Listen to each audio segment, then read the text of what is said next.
What was in the skies over Jerusalem, and why did it downward treasured sites in Christianity? There's a new bit of this that's proof we're not alone. UFO, bright light is descending over the dome of the rock of Jerusalem.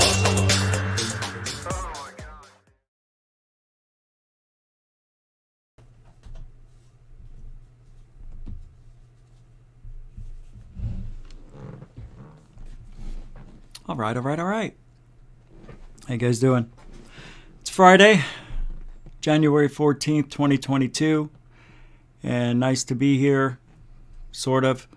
Yeah, it's been a long week, and right after the this show ends, I kill myself. No, not really. Well, maybe. No, I'm just joking. I want to. No, I don't really. Yeah, very frustrated. Very frustrated week for me. But, you know, it looks like the show must go on. And I am looking into doing other things. Then, like I said, before the end of the year, I don't know how much longer GoofOn will be around.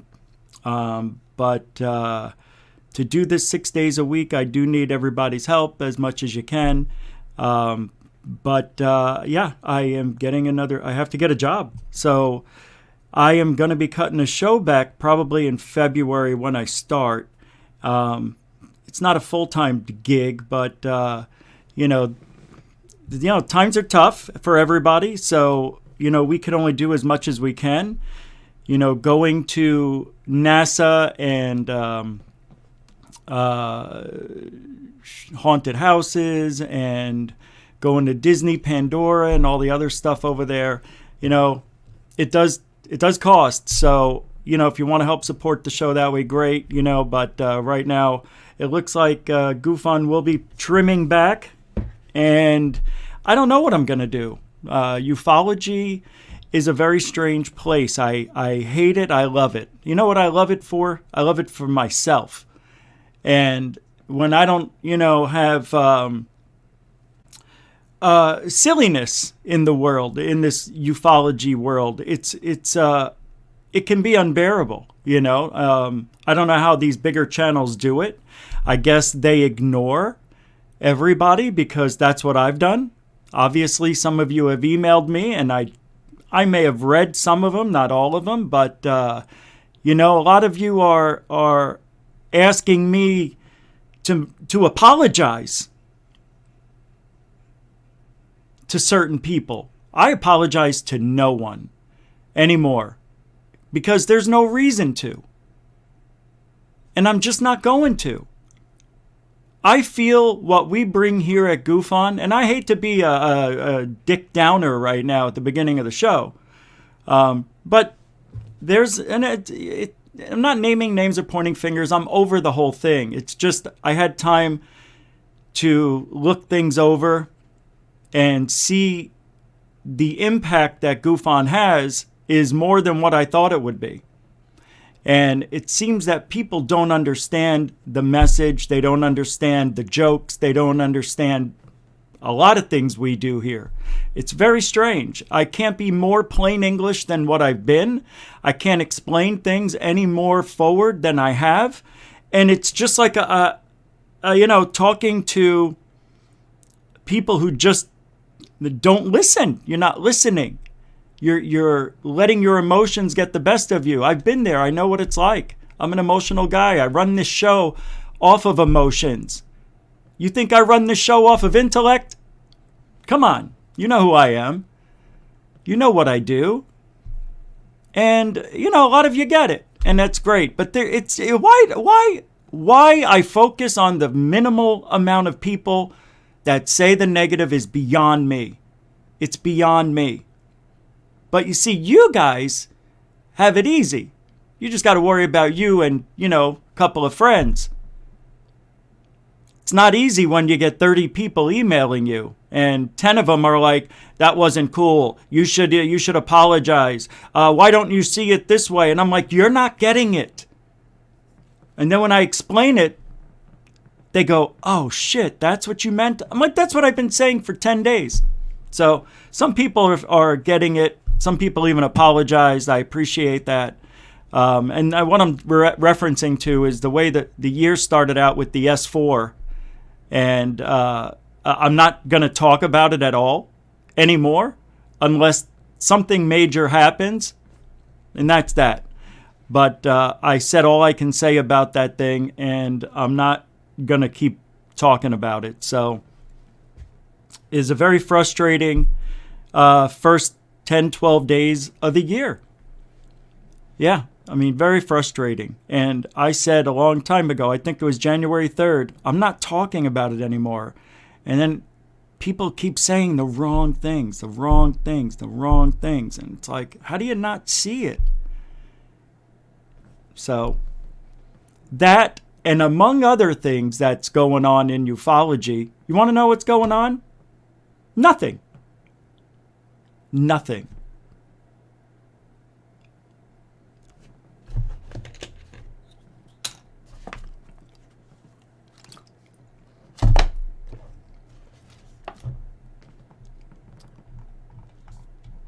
Nothing.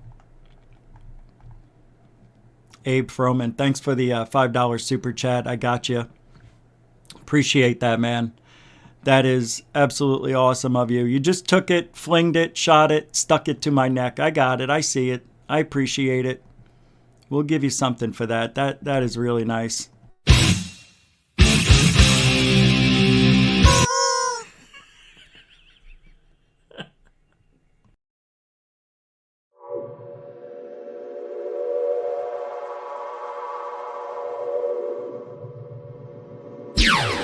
We upgraded a few things here. Mucho gusto, generoso, Abe Froman. Sausage King of Chicago, maybe. Thanks, buddy.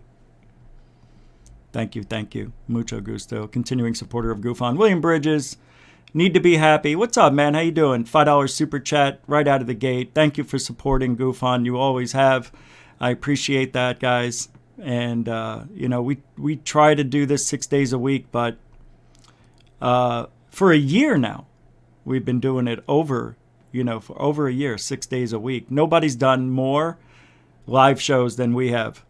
Ben Yorkshire, UK, with a 2-pounder. I'm going to do a double dose for you. And,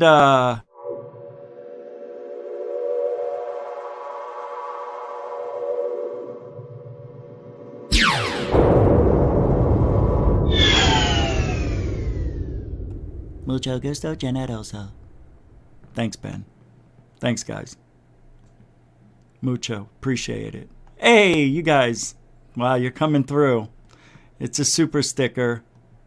I appreciate that. Yep, I sure do. Well, I'm checking out the sticker here to see what it is. And I have a major surprise for everybody. A $10, that's my chair. I'm spinning around. That's how I want to feel every single day. I look forward to this show every single day. Every day. I cannot wait to talk to you people. I can't. I just love doing it. Which is why I didn't quit when I wanted to. Last year, yesterday, 5 days ago, a month ago. I always want out. But they bring me back in. I worked out before the show and I'm starting to cramp. Inside of here is it's a muscle milk. Yeah. So, trying to get healthy. $10. Alfie Joe Bob, thank you very much. That is deserving. Mucho gusto. Alfie Joe Bob with a $10 super sticker. Booyah! Mucho gusto, generoso. Grazie. I have a major surprise before we do roll call. Do you want to do it after? Should we do it after? We're going to do it after roll call. But tonight, I do want to talk about UFO and alien stories that are credible without any evidence whatsoever. By the way, YouTube shadow ban is on high alert. It is in lock, stock, and barrel mode. So we will see a dip in the numbers This happens every single month. We have an incredibly good week where we're over 175 live. Then we have an average week where it's 150, 165. And then we get a week like today, or a day like today, where it's going to be about 130, 133. You'll see. I know, I've been watching, keeping tabs. It's true. YouTube gives us a little bit here and there. All right. So we're going to talk about these stories that really shouldn't even be a thing, but they are. And there's very, very little evidence or none. Roll call, everybody. Mr. Big Feed, how do you do? Welcome to the show. Lang Lee, welcome to the show. Dark Hour Paranormal. Hey, the show has you. Oh, welcome. Kid Approved, welcome to the show. Coral Ann, welcome to the show. Moderator. Lang Lee, again. Dark Hour, again. Scott Blight, welcome to the show. Alfie Joe Bob, welcome again to the show. Paul Fahey, welcome to the show. Felicia the Beautiful Flores, welcome to the show. Kathy Splash.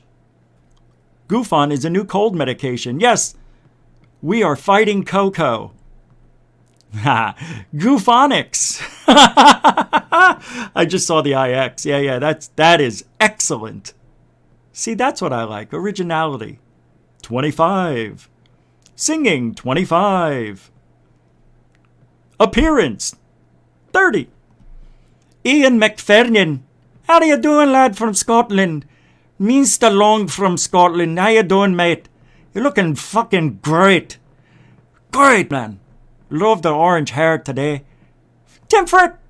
Ben Yorkshire again with a 2-pounder. Goofon is the highlight of the day for me at 2 to 4 a.m. Thank you very much for the super chat. I appreciate that. We'll give you a short one just because I got to mix it.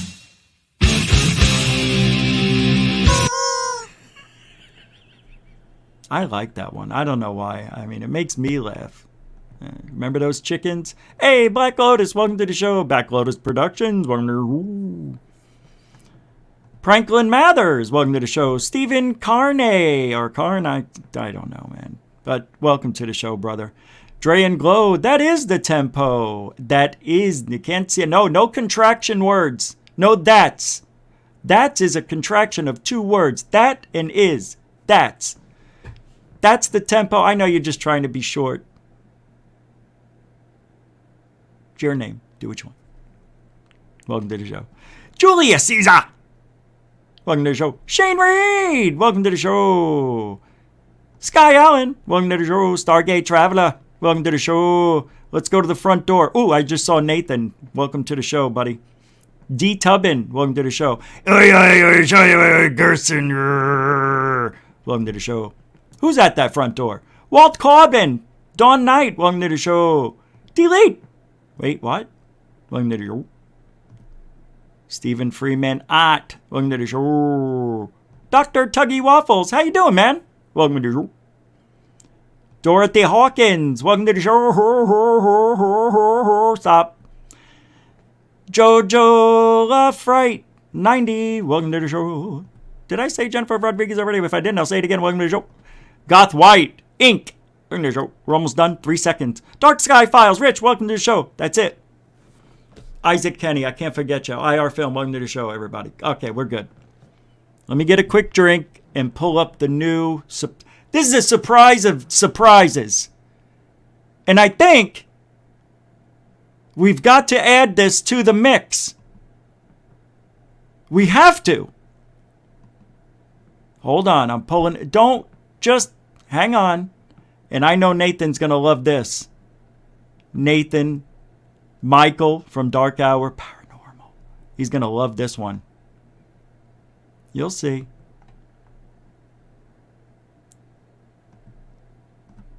Pause it. Yeah, we got a interesting twist. This is the... Hold on. I don't want to ruin it. I'm going to give you a look-see first. All right? This is unbelievable, by the way. Unbelievable. I'm going to drink this while you watch this so I can down my protein. This is freaking unbelievable. You people are in for a real treat. Take a look. Oh, what does that look like to you? Huh? What does that look like to you? Now take a listen to this. It's the Crop Circle song Metal Edition by Dark Hour Paranormal.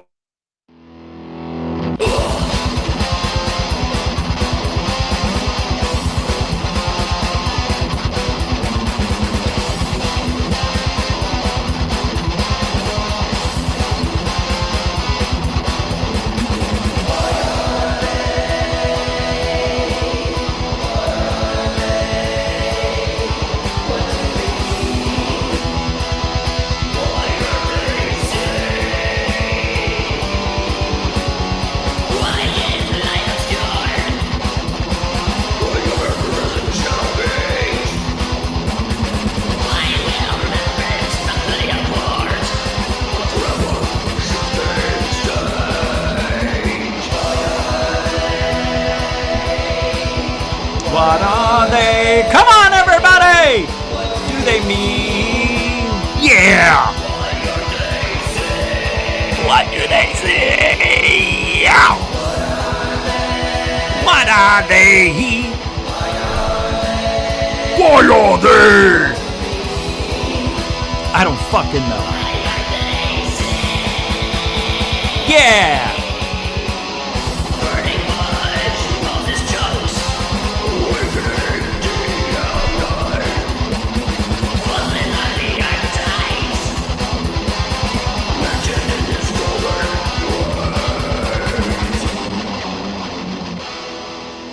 Yeah! Holy shnikey!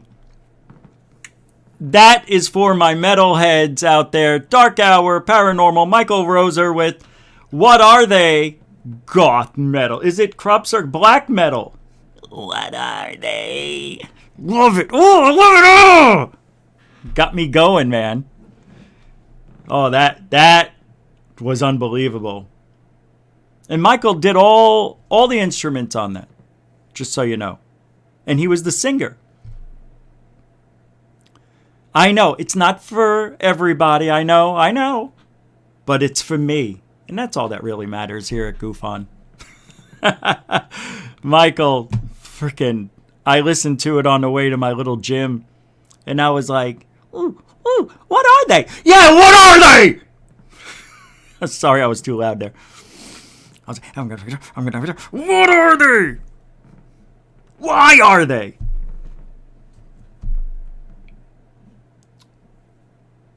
Do I need to tone it down for some of you? Is that what I have to do? I have to bring it back? What are they? Why are they? What do they mean? What are they? Why are they? What do they mean?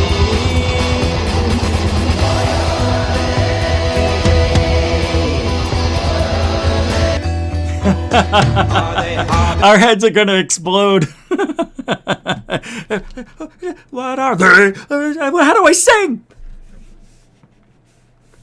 That was fun. That was good. I enjoyed it. And that's all that really matters. It's all that matters. Did you see what Robert Bigelow? Yeah, I don't know. I know he said it before. But he was on an interview. He was in an interview, whatever. And he says, I don't think we're dealing with aliens coming from another planet. My own conclusion is that we are dealing with a much complicated phenomenon that transcends our understanding of reality. With that being said, I do believe that the phenomena is us, or better, is our consciousness that is located in another realm, and that falls perfectly with a lot of ideas in Eastern philosophy and religious beliefs that centered around the fact that we are souls, and this biological body is just a container for the soul. That's what I said. Bigelow watches Goof On. Bigelow's taking notes. There's no way Bigelow would have known that unless we spread that. Yes, I've been saying it for 18 years. Well, 16 on this platform. Well, with the mic in front of me. What the hell? Did I get bit? No. You know what I mean? I've been saying that we choose this meat sack before we're even born. Born. And we say, it's just like Total Recall, man. You sit down, you're an alien soul being, you're a light figure, whatever the frig you are. You're sitting there and they go, what do you want to experience? Oh, I want to do that one. Rich Giordano? Why? Yeah, it's got a lot of hits. Yeah, a lot of people come back, wishing they never did it. That's why I want to be Rich Giordano. I want the same mother, father. I want that whole package right there that he lived before. I want that. I want to experience what it's like to be the rich. And then I'm in the body. I'm growing inside my mother, who smoked 3 packs of cigarettes a day, a quart of Jack Daniels, and who knows what else was going on in her life. No, she did 3 packs of cigarettes a day with all 3 kids and drank heavily. She wasn't an alcoholic. No, she might have been. I don't know. I don't know. Very moody, though. Mother was very moody, up and down and up. Yeah, I wonder if my mother was an alcoholic. She smoked a lot. Nah, she's not. However, that kind of thought process has been put out there for a very long time. I know I'm not the first one to say it, but I thought I was. I thought that was my philosophy on why we're here. And talking to Ryan Stacy recently, yesterday, he brought up on his show that, UFOs and aliens, ghosts and spirits, they're all one and the same. Would you agree? And I said, I think so. So why don't we investigate UFO sightings with ghosts? Well, anyway, we talked about that yesterday. Don't need to repeat it. But anyway, that was Bigelow talking about, we don't know what we are, why we're here. Nobody knows. Why can't it just be evolution? Why can't it just be that? That's what we are. No? We didn't come from, the missing link. You see, you guys always got to throw in a little something in there to mix up everything. It's not so simple, is it? What if I told you that the missing link isn't really missing at all? What if they found it and are hiding it from us? Back in the old days when they were digging up bones, there wasn't social media. They could have scooped up this hybrid alien monkey man with a big head, for all we know, right? Who knows how it died? It could have frozen. Maybe it was flash frozen. Maybe it boined and all we had left was bones. I don't know. But all I know is we don't know where the split, the cutoff, the change happened. Where we went from ape and Bigfoot-looking creatures, gorilla, monkey, chimp, whatever you want to call it, hairy bodies, long, big, thick jaw, super strong, to this. When did that change? Was it a timed DNA evolution genome? Was it something that was on a timer? Could our DNA actually be a ticking time bomb? To where it only has so many crossbreeds, so many trees, so many arms, so many offspring. And then maybe it goes backwards. Or aliens. That's right. Without any proof. Aliens. came here and said, we could use them as slaves. Anunnaki did that? Did the Anunnaki do that? They make us slaves to get that gold? Why would they need that when they have all the technology in the world? Doesn't make sense. We're not lifting a finger. We're going to get these chimp-looking ape-human things, and we're going to splice their DNA. Oh, and then we got too smart, and we rebelled against them, and then we overtook the planet. Shut off. Shut off. Every one of these theories falls apart. They don't work. You always have an out for it, and it doesn't make sense. Maybe Bigelow's right. Maybe we are. I don't know. What did he say? Let's see what he said. I don't think we're dealing with aliens from another planet. My own conclusion is that we're dealing with a much more complicated phenomenon that transcends our understanding of reality. All right. Because we really can't tell what the hell's going on. With that being said, he says, I do believe that the phenomena is us. Us. Or better, it's our consciousness.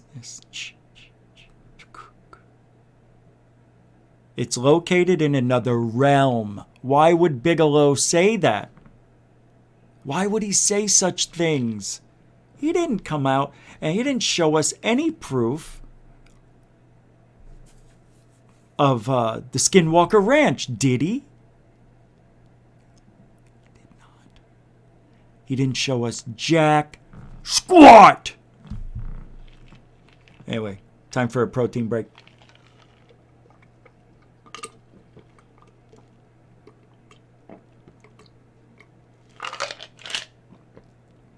This stuff doesn't taste great, so what I do, I put a lot of ice in it, and I make it very, very cold.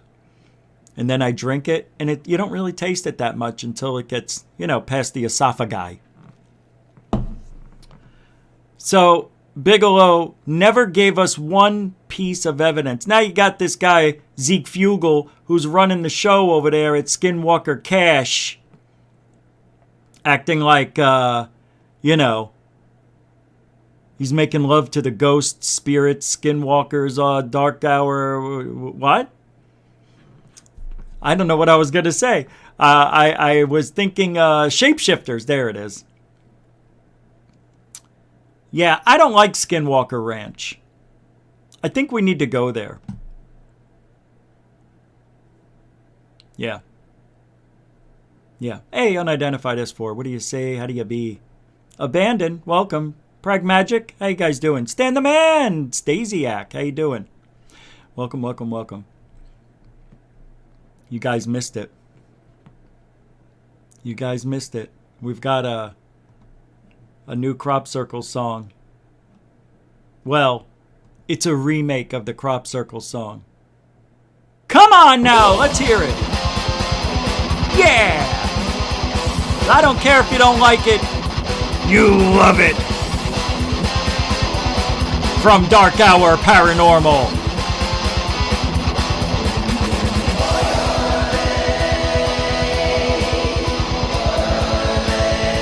What do they mean? Yeah.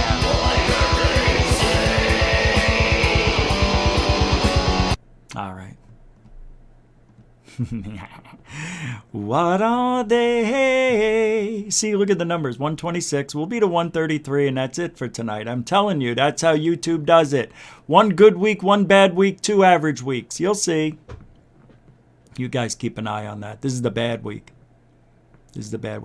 Did I ever hear of the Chicken Ranch? Have I ever heard of the Chicken Ranch? Of course. The band? Of course I have. Yeah. And that's right, horsey. 2 esophaguses is like breastises is. What's up, kid? Approved. How you do, man? What's up, everybody? Welcome to the show. Don't forget you can support Goof On. We want to stay 6 days a week, but I started looking for jobs today because I don't think it's going to happen. I know what it's like to be in the position you're into. This inflation is as high as it's been in 40 years. So I understand. But this crop circle song makes up for everything. It really do. It do. It do. Let's see. Here's what's new. Oh, what am I doing? Hold on. I want to talk about something real quick, because the title of the show tonight are stories of UFOs and aliens with little to no proof, basically. How about this? How about this? UFOs over nuclear sites. Can anybody tell me, are there... we'll get back to that. We'll get back crop circles in your marijuana. That's wild. Can you tell me the proof that's in those stories that come from all the nuclear sites that said they had UFOs over the bases turning on and off the silos? Anybody know? Is there proof? Animal Farm. Is there proof? Photographs? All we have is documentation from what people say, but we don't have any pictures or any video of what they say.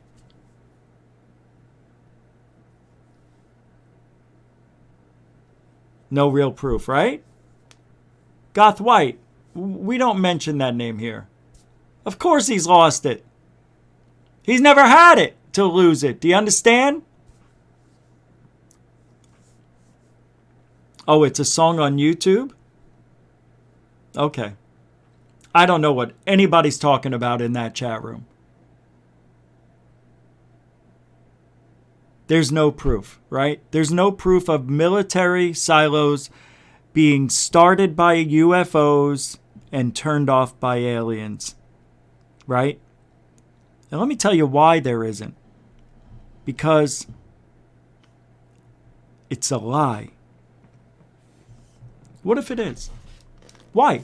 Let me tell you why I think it's a lie. You got a couple of guys that are sitting down in that frickin' silo, right? Two people. One has to turn this key, one has to turn that key at the same time, right? That's how it goes, right?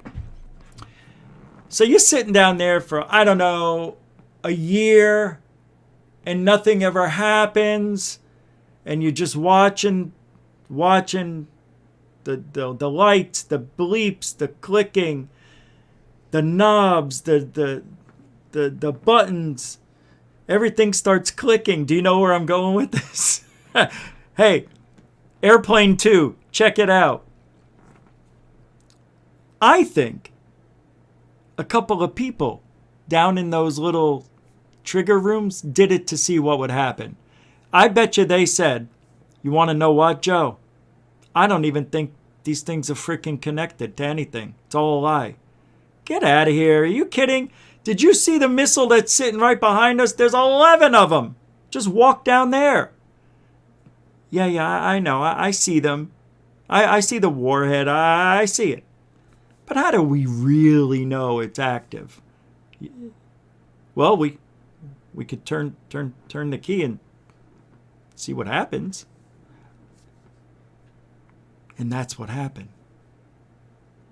A couple of times. That's just my hypothesis. See, I shouldn't have gotten into the chat room here. What's Corey Good up to? About 5'9", 5'8". Just average. Should we take a look and see what Corey Good's up to? I'm talking about legitimate stories that people have been talking about for years with no evidence. Here's another one. Ready?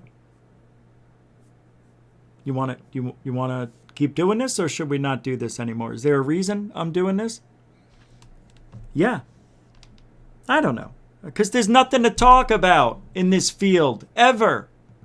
I'm bored.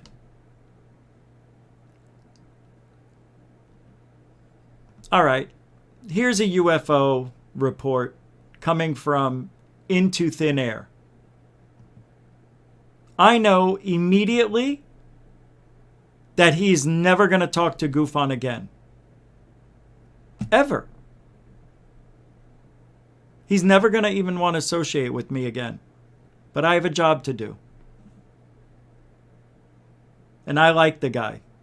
Believe me, I don't want to lose a friendship over a UFO video. Because he put some work into this. And I see a lot of people are loving this. But I have a job to do.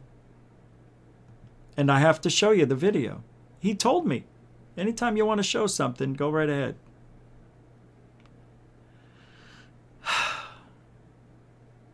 I hate to do this. I don't even want to do it.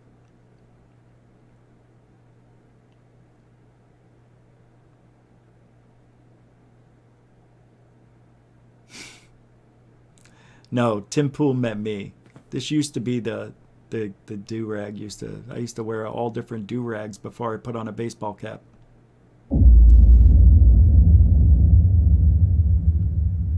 Today I will be showing you a pair of sky phenomena videos, one of which coming out of Bakersfield, California. And I gotta say, the two men who filmed this video, including myself, were very confused about what they were looking at. The second video is a clip we're going to revisit from 2018, where it looks like an orb interacts with the trail of an airplane. A very interesting clip we had here on the channel. We have a few new enhancements we're gonna use to try to bring out what this object is. Should be a good one, my friends. I'm going to break it all down for you right here, right now. Let's go.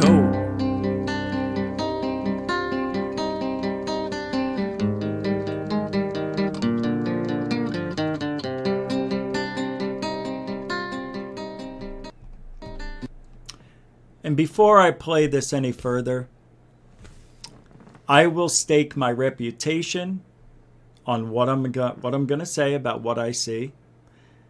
And I am getting sick of hearing people say this to me, but you weren't there. I don't have to be there. If I videotaped a horse, I don't have to be there to say it was a horse. Would you agree with that? Right? If somebody videotaped a horse, I meant to say, I don't have to be there to know it was a horse they videotaped. Now, if they videotaped a horse and said it was a unicorn, and there's no unicorn on it, well, that's what we got here. Something like that.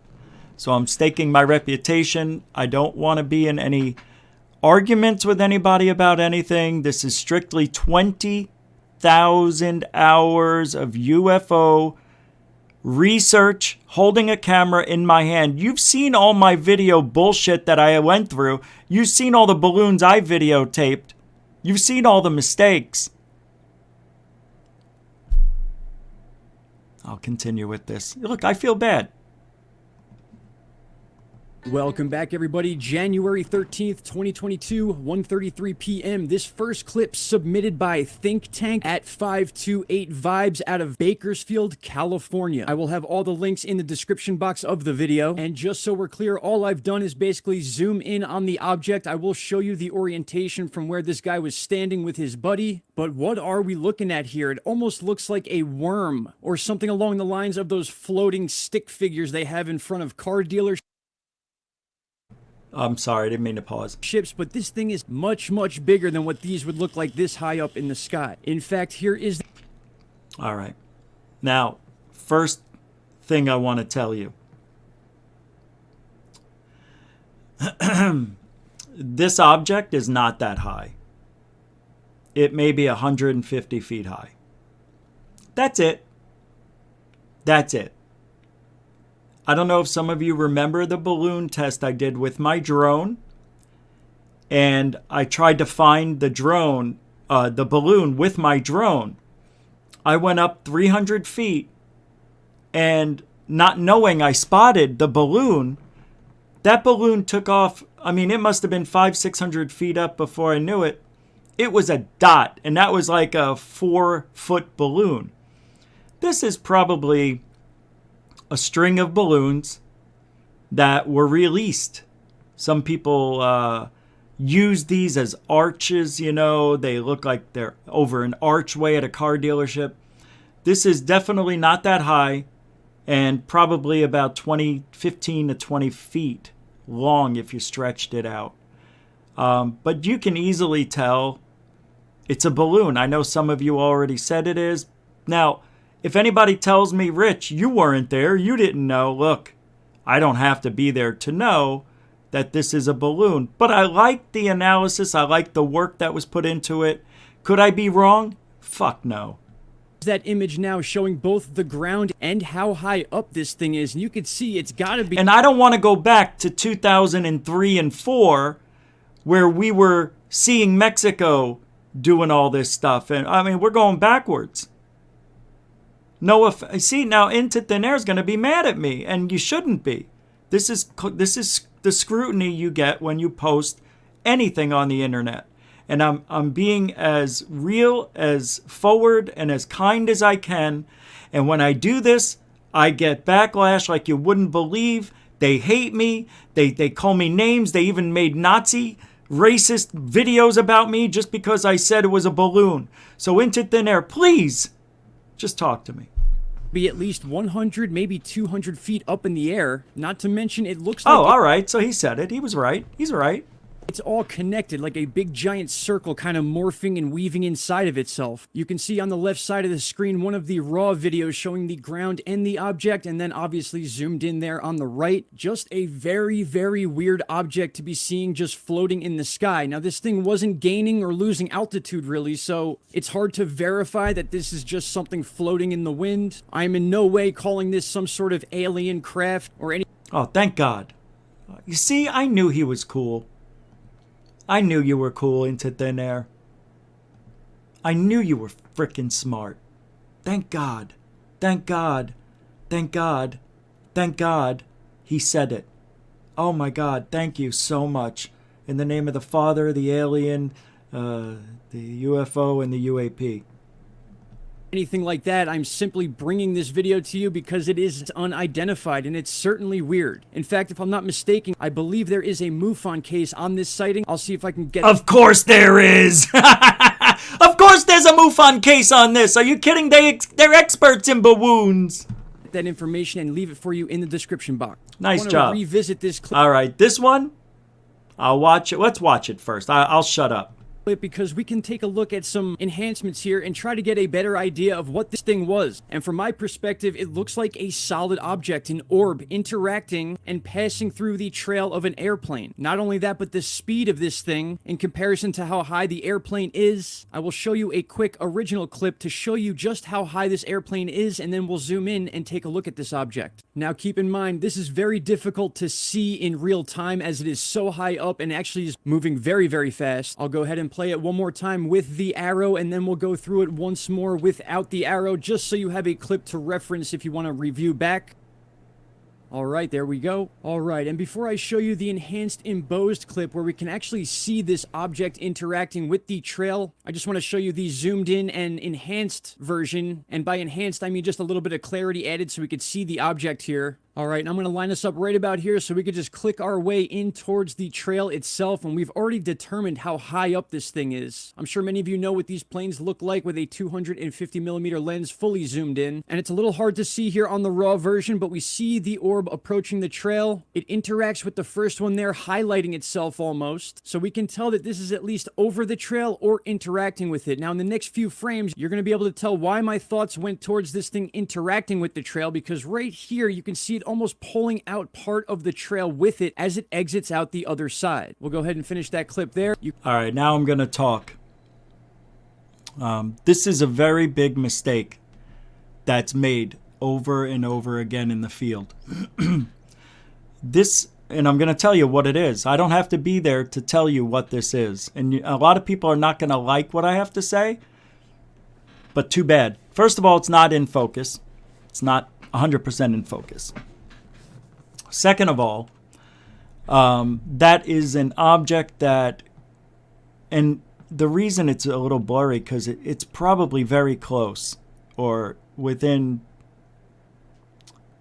I would have to say, probably 50 feet, maybe 100 feet away from the camera.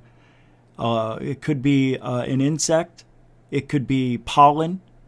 It could be just something in the air that's a particulate. Now, he showed us something that was very interesting. I'll go back and replay it.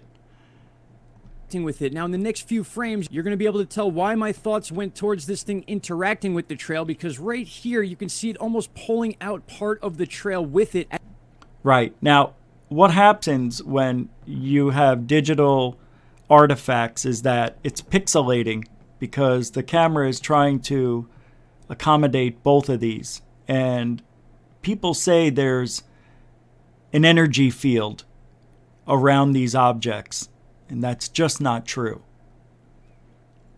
If you look anywhere else in this whole video, you will see that kind of distortion all over. It's the video. It has nothing to do with this interacting. Now, it looks like it might be, right? Some people will disagree with me, and that's fine. But I know because I have done the work. And I have seen these do this 1,000 times over. I was a very big chemtrail, still am, believing in chemtrails, and I videotaped thousands of them. And just about every day, you would see these type of things looking like they're going through them or interacting with them, and they're not. This object is already meandering around before it even gets to this. And even when it gets here, it starts, it looks like it's all over the place because that's probably a dust. I think it's a piece of dust, something in the sky that can be anything. And little tiny things that are very, very small, and I'm talking very small, reflect the sun and give us this. So, do I want it to be a UFO? Absolutely. Is it a UFO? Fuck no. Sorry, it just isn't. This isn't good evidence. It's evidence of something, but when you do the work, as much as I have, and I am going to talk and brag about what I've done because it's very important that you understand how many hours 20,000 hours of skywatching is. 4,000 hours doesn't make you an expert. 8,000 hours makes you an expert on something. All right? I'm almost 3 times the expert on shit in the sky. Send me a video and I will tell you what it probably is. If it's out of focus, I could tell. This is a little bit out of focus. Let's watch the rest of this and go from there. Now, I have the same shit on video, and someday you'll see it, but as it exits whatever. out the other side. We'll go ahead and finish that clip there. You can see it revealing itself on the other side once again. We'll back that up a little bit, and we'll just go back and forth a little bit, and you can kind of see that small interaction it has. Again, very hard to see with the naked eye or with raw camera settings like this. I see what he's saying, but that is pixelating. That is the camera trying to fit everything in, and that's all it is. If it was interacting with this and it pulled out the chemtrail, what does it snap back? You know what I mean? Does it snap back into position? You got to think.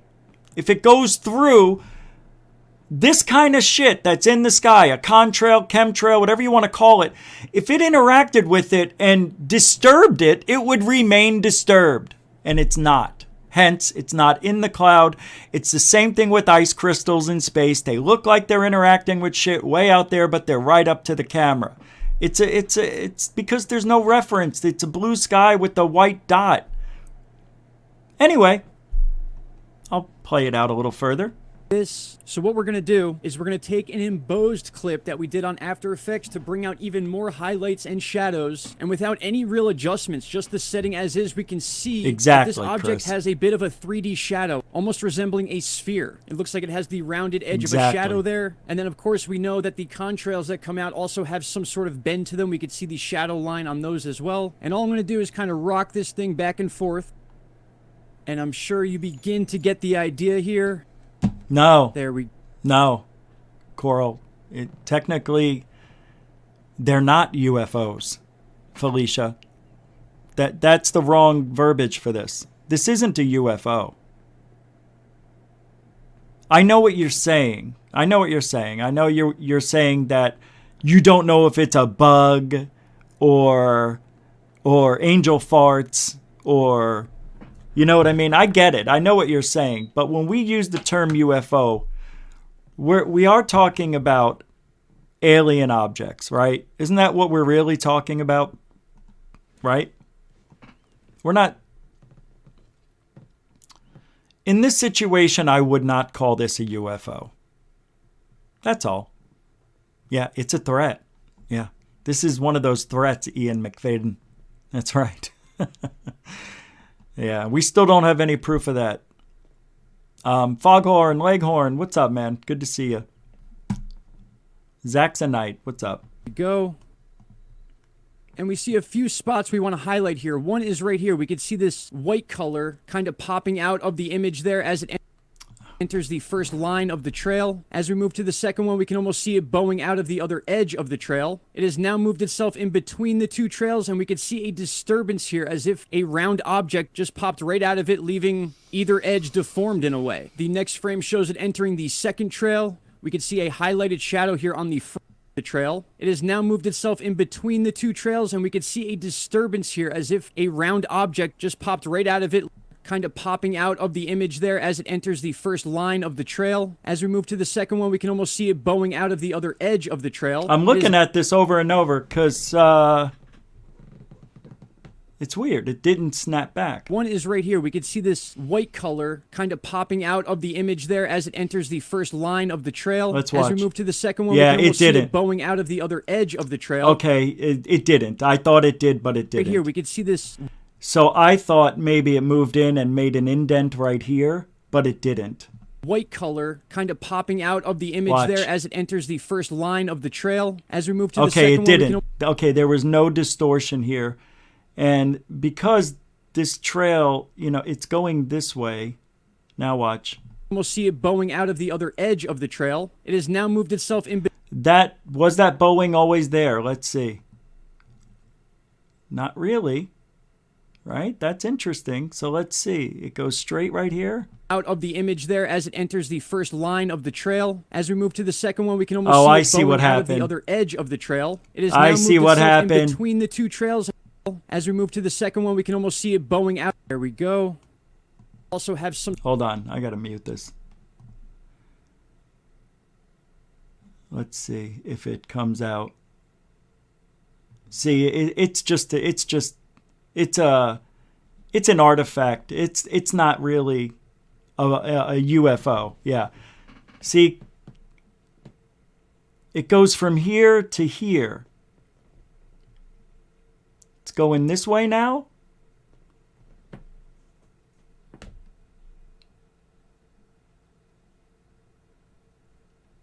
But watch. See, that was always there. You can see these bowing marks. They're all over the place. But why doesn't it stick out like it does here when it goes through here? So when it comes through, it should remain out, and it doesn't. It snaps back. Nah. It snaps back. It's an artifact, that's all. I would bet my reputation on it. Bet my reputation on it. That's all. It's just an artifact. It's a digital artifact. That's why I use high 8 cameras when I use high 8 and digital now. Well, I've been using a high 8 and then I bought a digital camera like 5 years later. But high 8 can really eliminate a lot of that stuff. Now, I want to know, because some people think they're catching UFOs and seeing things with their camera. With their cell phone camera. You got to get away from that. Unless it's a big craft, something the size of a blimp, or, you know, something that's in the distance that's pretty big. When you have little things like this, you're getting digital artifacts zooming in so much, you're distorting the actual image itself. You're doing yourself a disservice by going out of optical into digital. We don't know that. I don't know what kind of camera was used. A lot of things need to be... See, we don't get that anymore. We don't get that anymore. We don't get what kind of camera they used, what was the weather. We don't get to see the whole sky, what's around the area. All these things, were there more than one witness, what was the temperature, what was the wind, everything is a factor in a UFO video. And all we get is, look at this. Don't worry about anything I just mentioned, because it doesn't really matter, when it matters more than anything. Because some cameras suck. Some cameras don't use glass lenses. They use plastic. And plastic is awful, just awful. And if you buy a real good camera, like, you know, a Nikon, like I have, thank you, DB Cooper, wherever he is, you know what I mean?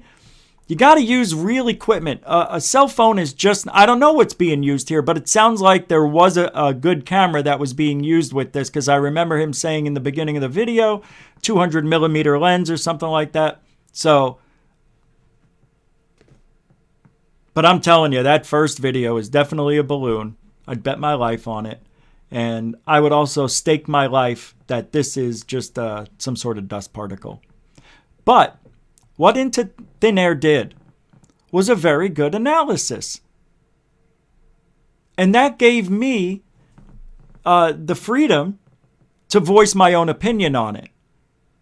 Now, whether you believe me or not, that's up to you. All right? Are they UFOs? No. One of them could be, the little dot. But come on.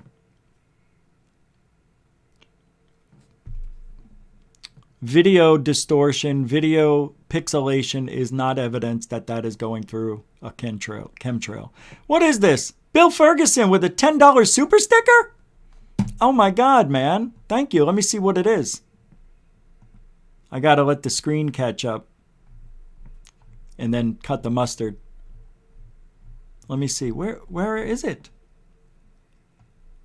It just popped up on this. Wow, it's 25 seconds behind. Oh, it's a thank you. Oh, well, you're welcome. Why thank you? Well, thank you, man. That's freaking awesome. I appreciate that. And because, you know, we're in a new year, we have a new. That's not the one. Where is it? Is this it? Thank you very much, Bill Ferguson. A $10 super sticker saying thank you. A gosh. Mucho gusto, generoso. Bill Ferguson, grazie, grazie. Thank you, man. Appreciate that. Black Lotus Productions. Oh, sorry. Black Lotus Productions with a $20 super chat for the cause, brother. I would miss watching you on a daily basis. Aw. Why? What do? I don't do anything. Thank you very much. You are really a continuing supporter. Hey, Mr. Ferguson, thank you for being a supporter of the show, a continuing supporter, by the way. Thank you. And Black Lotus Productions, you guys are unbelievably awesome. Yeah, you haven't been on here yet. We got to get you guys on like immediately. Immediately. This is for you. Thank you, Black Lotus Productions, for the $20 super chat for the cause. At good. Mucho gusto, generoso. Black Lotus Productions. Under 17, not permitted without parent. Thank you, man. I appreciate that. You guys are incredible tonight. Thank you. I didn't think you were listening earlier on. Oh, what's this? You got a super chat before the show from Rich Williams? All right, let me check that out, man. Thank you for the heads up, by the way. Al C. Tiger, Third Phaser, Griffonian Rock fan. Let me pull that up real quick. Oh, wow. All right. All right. Hold on. Why do I have Lou Elizondo? Oh. All right. Hold on. I'm pulling it up. From Rich Williams, I did not see that, so let's pull it up. Thank you, guys. You're listening to Goof On. We are going into hour number 2. And hour number 2, we are still well, we're going to look at some things today, and I still have some UFO sightings or stories in our lives that are very well known with zero evidence. All right, let's see. Rich Williams. No, I have William Bridges.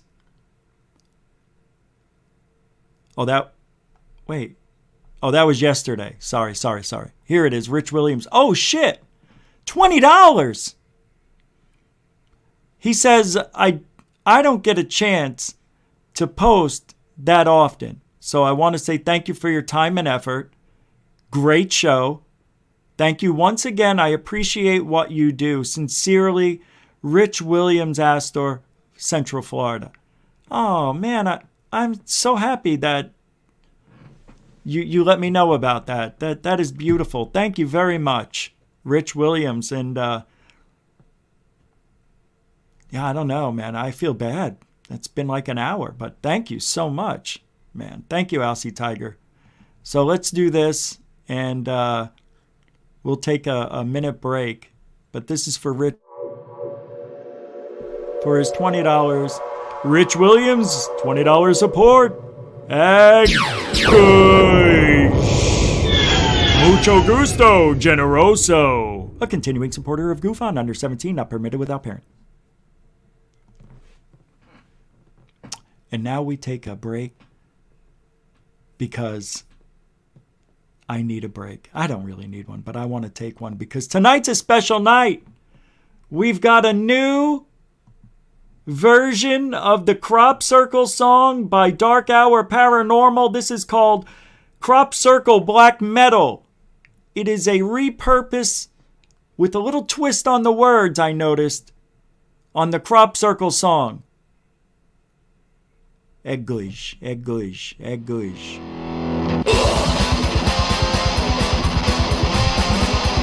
Yeah, come on, everybody! Crop Circle song, blow your head off.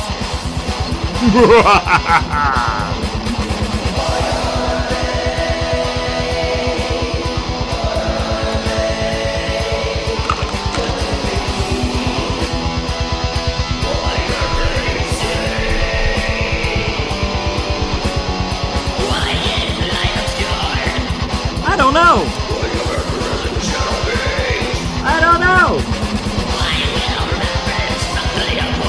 I don't know.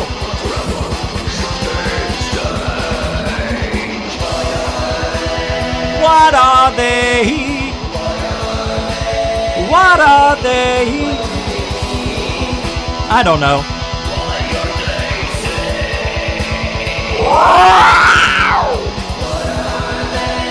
What are they? Why are they? Who do they mean? Come on, Michael! Yeah!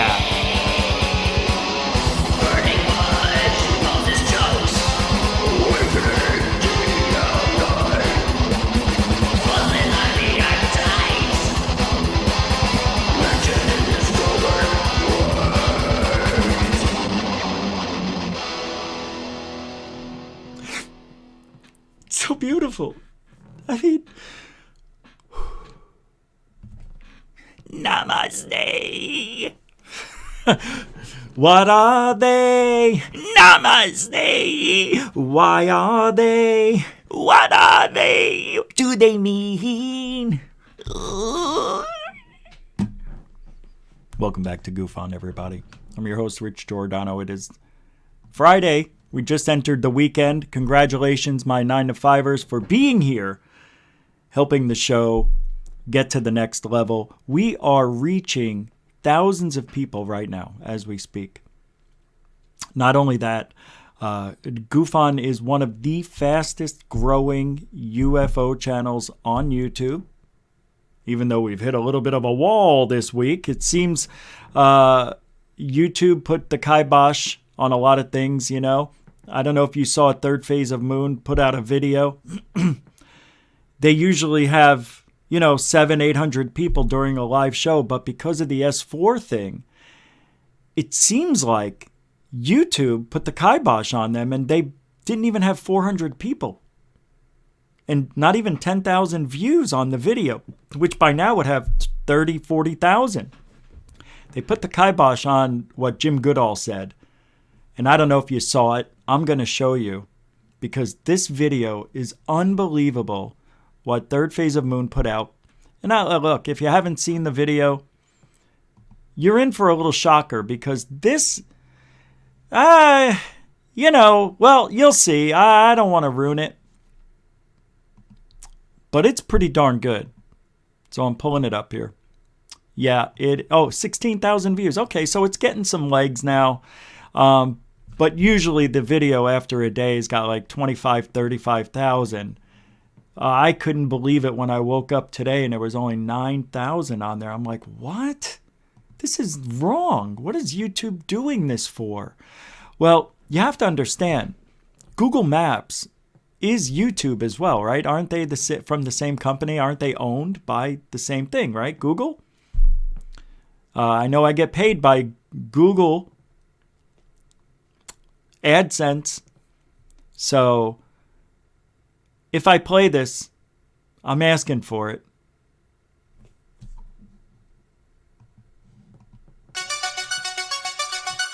I don't care. You'll see.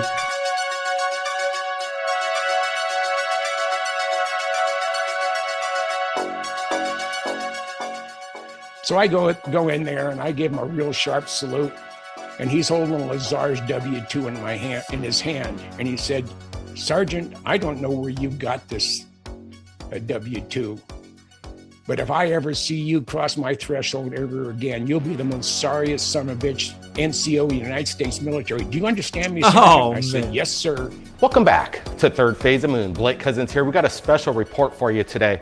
Over the past couple weeks, it's been a roller coaster in regards to S4, Bob Lazar.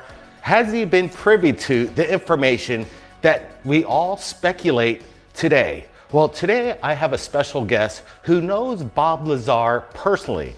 They're friends, they've known each other for decades now, and we're gonna be going over actually possible proof from an eyewitness who saw the cover-up of Bob Lazar.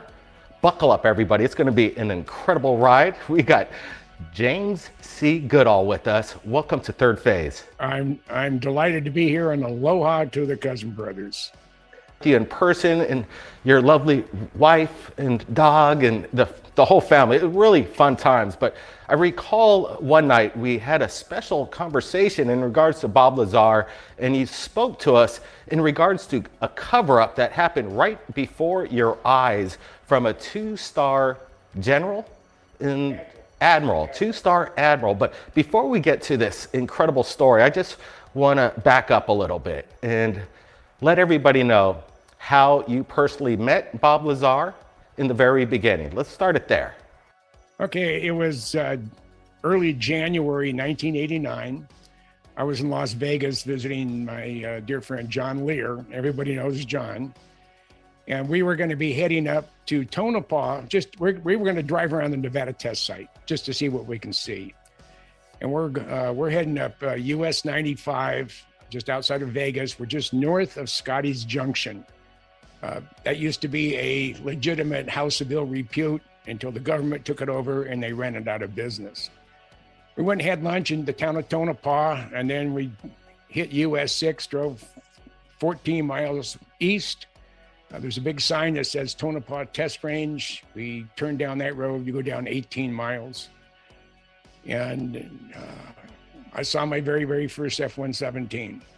And it was like being an 11-year-old kid and seeing a naked woman, not a girl, a naked woman for the first time. My body was vibrating so bad. I was shooting print film. This is before digital cameras.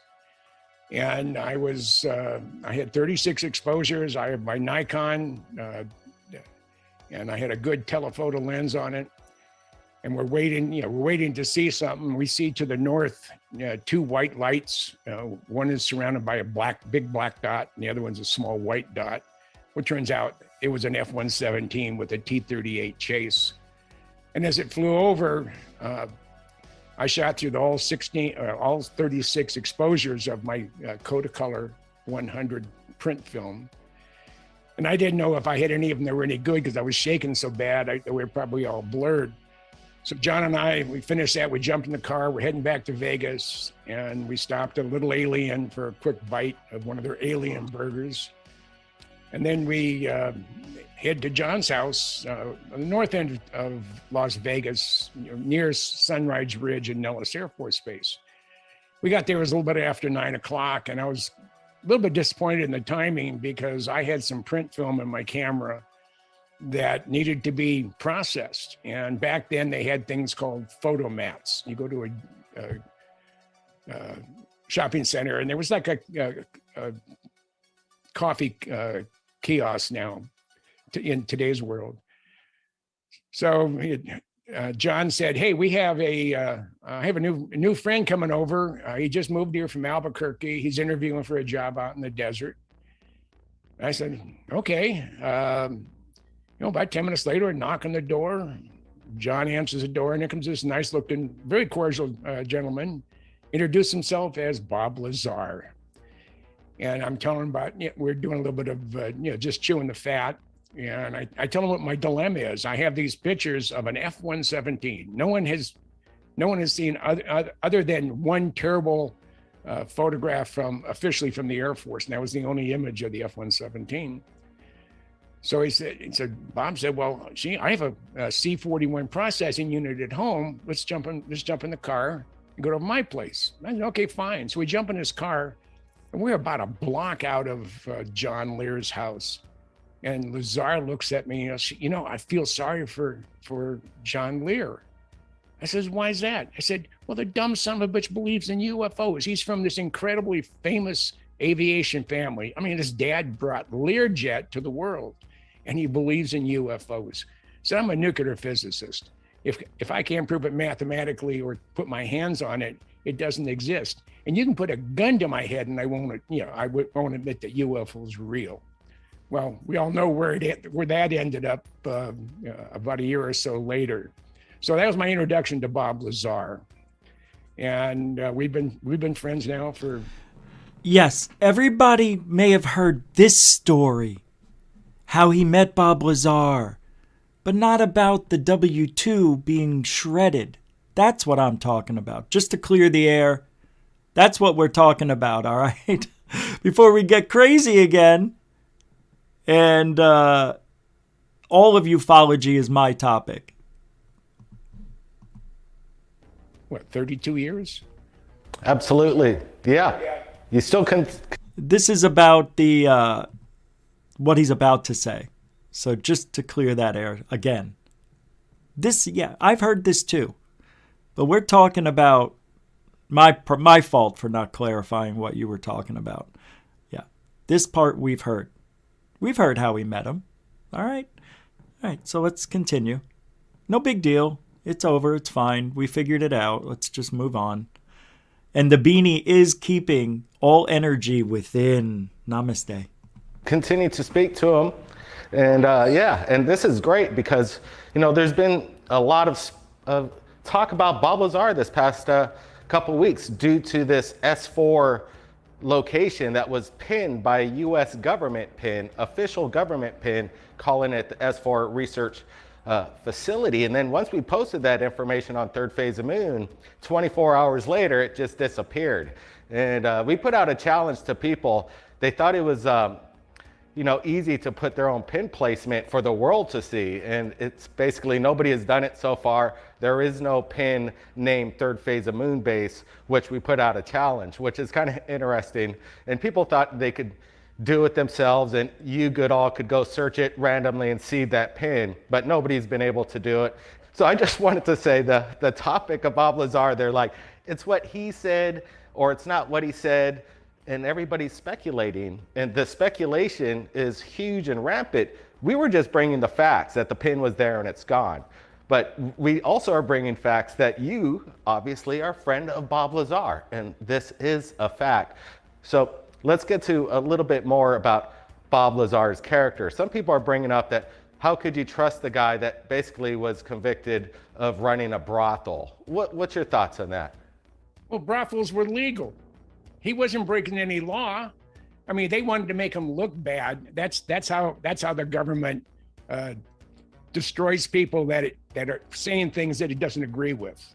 I mean, they went way out of his way, and they even ordered him to come up to Indian Springs, which is now Creech Air Force Base.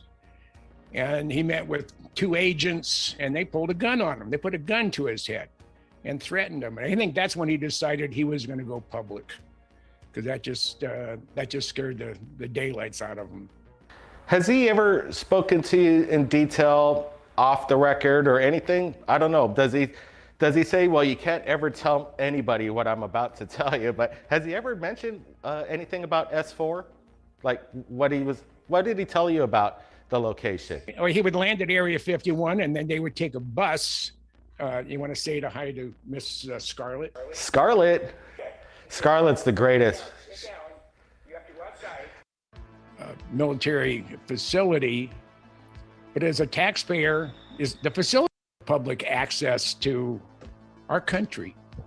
I mean, it may be a military operation, it may be a classified military facility, but as a taxpayer, is the facility itself can't be classified. It's on the earth. It's there. You know, it's there. We'll just have to wait for the next government screw up. Absolutely. There's some kind of screw up or mess up or some kind of game going on, but it was a government pin, and that's incredible that it was removed the day after we put it up. So let's get to another cover up. Again, going back to Bob Lazar, you were telling us in regards to this basic conversation with a 2-star admiral about Bob Lazar, and you witnessed in front of your eyes basically a cover-up. Let's get to that, because people really are going to find this story interesting, because in my opinion it's the first I've ever heard of it. So I was at the Pentagon. I was there for Desert Shield and Desert Storm, and I had Bob Lazar's W-2 with me in my back pocket. Everywhere I went was Bob Lazar's W-2, just in case I needed it. And I had some downtime, so I'm looking for the location that paid Bob Lazar. It was a Department of the Navy, and it wasn't a department that I had ever seen before, and it wasn't listed in the Pentagon directory. So I got the closest thing to it. It was in the Pentagon, and I'm in uniform at the time. I'm an E6 Tech Sergeant, United States Air Force. And I had head over to this office, like it was an open door. It wasn't a restricted area. And there was a young Lieutenant JG sitting behind the desk. And I go up to him and said, "Sir, can you tell me where this Navy department is located?" And I hand him Bob Lazar's W-2. He goes down, he looks at it. He says, "Excuse me just for a minute." He gets up, didn't say a word other than said, "Excuse me for a minute," gets up, goes into the 2-star's office. Then there, maybe 20 seconds, 30 seconds. He comes out and he said, "The Admiral will see you now." Now, those of you who are familiar with the military, are familiar with the Navy in particularly, Marine Corps is even worse, but the Navy, a 2-star admiral is not going to talk to an Air Force enlisted puke unless unless the admiral's life was in jeopardy. I mean, that's just doesn't happen. So I go in there and I give him a real sharp salute, and he's holding Lazar's W-2 in his hand, and he said, "Sergeant, I don't know where you got this W-2, but if I ever see you cross my threshold ever again, you'll be the most sorriest son of a bitch NCO United States military. Do you understand me, Sergeant?" I said, "Yes, sir." And with that, he takes Bob's W-2, puts it in the shredder, and he says, "You're dismissed." I gave him a salute, did an about face, and walked out of his office. I mean, if Bob was a fraud, the admiral, first of all, I would not have had access to a 2-star admiral. And second of all, he wouldn't have chewed my ass out and destroyed the W-2 right in front of my face if Bob Lazar was a fake. So that just one more of the dozens of items out there. Just a quick question. What if it didn't have to do with Bob Lazar, but it had to do with who paid Bob Lazar? Which is, I guess, which if Bob Lazar's name is on it, I get it. But if the 2-star admiral saw that he was paid by A, B, and C, and he's like, nobody should have this information, didn't even look at the name Bob Lazar. Of course, the admiral did. But for him to shred that, I mean, that speaks volumes, doesn't it? My thing is, why would Jim Goodall carry that everywhere with him? It's interesting in case he needed it, but, couldn't you put it in a book on a shelf behind a painting or something like that? I don't know why anybody would want to put that in their back pocket every day just in case they needed it. It's weird. It's almost like OCD. Like, can't do anything. Gotta have that Bob Lazar W-2 in my back pocket. I don't feel right without that W-2. It's kind of interesting. That's the part that is supposedly never been heard before by Jim Goodall. So my apologies to Zach for saying that. You're wrong. You never heard that beginning part. You did. So I apologize for being wrong. But you can tell Jim Goodall's not lying. This isn't a guy who lies. He's not making any money off Bob Lazar. He didn't make a movie, didn't do anything like that. This is a guy who's very truthful, very well known in the UFO community, and very well respected and liked because he doesn't lie. And you can tell everything about the way he tells that story, that is a real story. I don't see any deception coming out of him. When I look at, if you want to ever see an example of what the truth looks like, watch that little story about how he had that thing shredded. And you can see somebody telling the truth. That's what it looks like. Pretty cool stuff. And it's a shame that Third Phase of Moon, that video got shadow banned, because that should be a major story in the UFO community. Also another one without proof, but Jim Goodall is above and beyond pretty much all the other people we see in the UFO community, in my opinion. This isn't somebody who's seeing UFOs or videotaping orbs or having anything to do with that stuff. This is a guy who had a situation, friends with Bob Lazar. I mean, it goes back decades. It's pretty cool. So, not that we're talking about S4 or anything like that. Just that story is pretty amazing. It should be all over the internet. There's another one we could talk about real quick. Bob Lazar, his claims of working at S4 have... there's a lot of difficulty proving that Bob Lazar worked there. I, for one, don't know. It looks like, to me, that he might have worked there or worked somewhere over there. But how would he know? If the windows are blacked out, he was driven to a place, he wasn't allowed to look around. You know what I mean? It's he saw this book that had, when he first got there, he talked about looking inside this book, kind of like he's like, what am I looking at? Aliens and UFOs? Why are they showing me this? Is this some sort of test? I don't understand. It's a test that I failed miserably. It's the way it is. So that's that. That is a very interesting story. Bob Lazar's story. There is evidence, and then there's no evidence. It's just like Lou Elizondo. Lou Elizondo said he worked at Atip. They erased the emails, according to him. They got rid of any evidence that he supposedly worked there. And I don't know if he ever got the vindication email that he was looking for. I think he put in, he sent an email to the Pentagon wanting confirmation that he worked there, and I don't know if that ever came through. But I think Elizondo probably was given assignments at ATIP. Like, let's say there were 3 or 4 people working at ATIP. I doubt there was 25 people working there, right? Because how many UFO sightings or UAP sightings there would be for them to do this with 25 people or so. So there was a very small group of people. And it's possible that Lou was available in 2008 to go somewhere and investigate something because he's a smart guy. We all know Lou is very smart. And I think he did, I don't know if it would be contracted work or subcontracted work for ATIP, but I don't think he ran ATIP. Even the Black Vault, John Greenwald, doesn't think that he ran ATIP. It's just funny how it happened the same way with Lazar, almost the same way. Introducing this guy comes out of nowhere.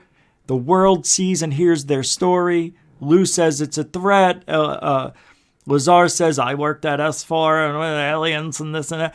And the next thing you know, there's all this, we can't find that he actually worked there. And Stanton Friedman said about Lazar, he doesn't even know where the bathroom is, and stuff like that. Nobody recognized this guy. And bop, bop, bop. Elizondo, same thing. So we are in 2022. And when I joined this field in 2004, I didn't know anything about the corruption. I didn't know what I was getting into, but it fascinated me. I knew that there were cover-ups and things like that because everybody knows about Roswell and whatever. And that the military, the government, the Pentagon, whatever you want to call it, they are misinformation, disinformation. We don't know what's real. Why would the Navy allow 3 videos given to us by Elizondo? And by the way, you heard what Ryan Stacy said yesterday. If you don't remember, I'll repeat it. The first 2 videos, I think it was the gimbal and the Go Fast, were out. Oh no, the Tic Tac and the Go Fast I think were first. And those went out to the public, but they held on to the third one. I think it was the gimbal, he said. And they sold the video to MUFON, and he knows for a fact they did. He can prove it. He used to work in MUFON. And he said that they had this conference where MUFON bought the video. Let's just say it's the gimbal for shits and giggles tonight. I may be wrong. I'll have to go look back. And then it went public with the Navy the 3, these are real videos. It's all about money. It's weird how those 3 videos went to the public, but there's 2 different ways they wound up where they were because of Lou Elizondo. And if you look at those videos, if you're like me and you know what you're looking at, or you at least think you do, those videos really don't show us anything. There's nothing there. Nothing. I don't give a crap what the gimbal. They call it the gimbal for a reason.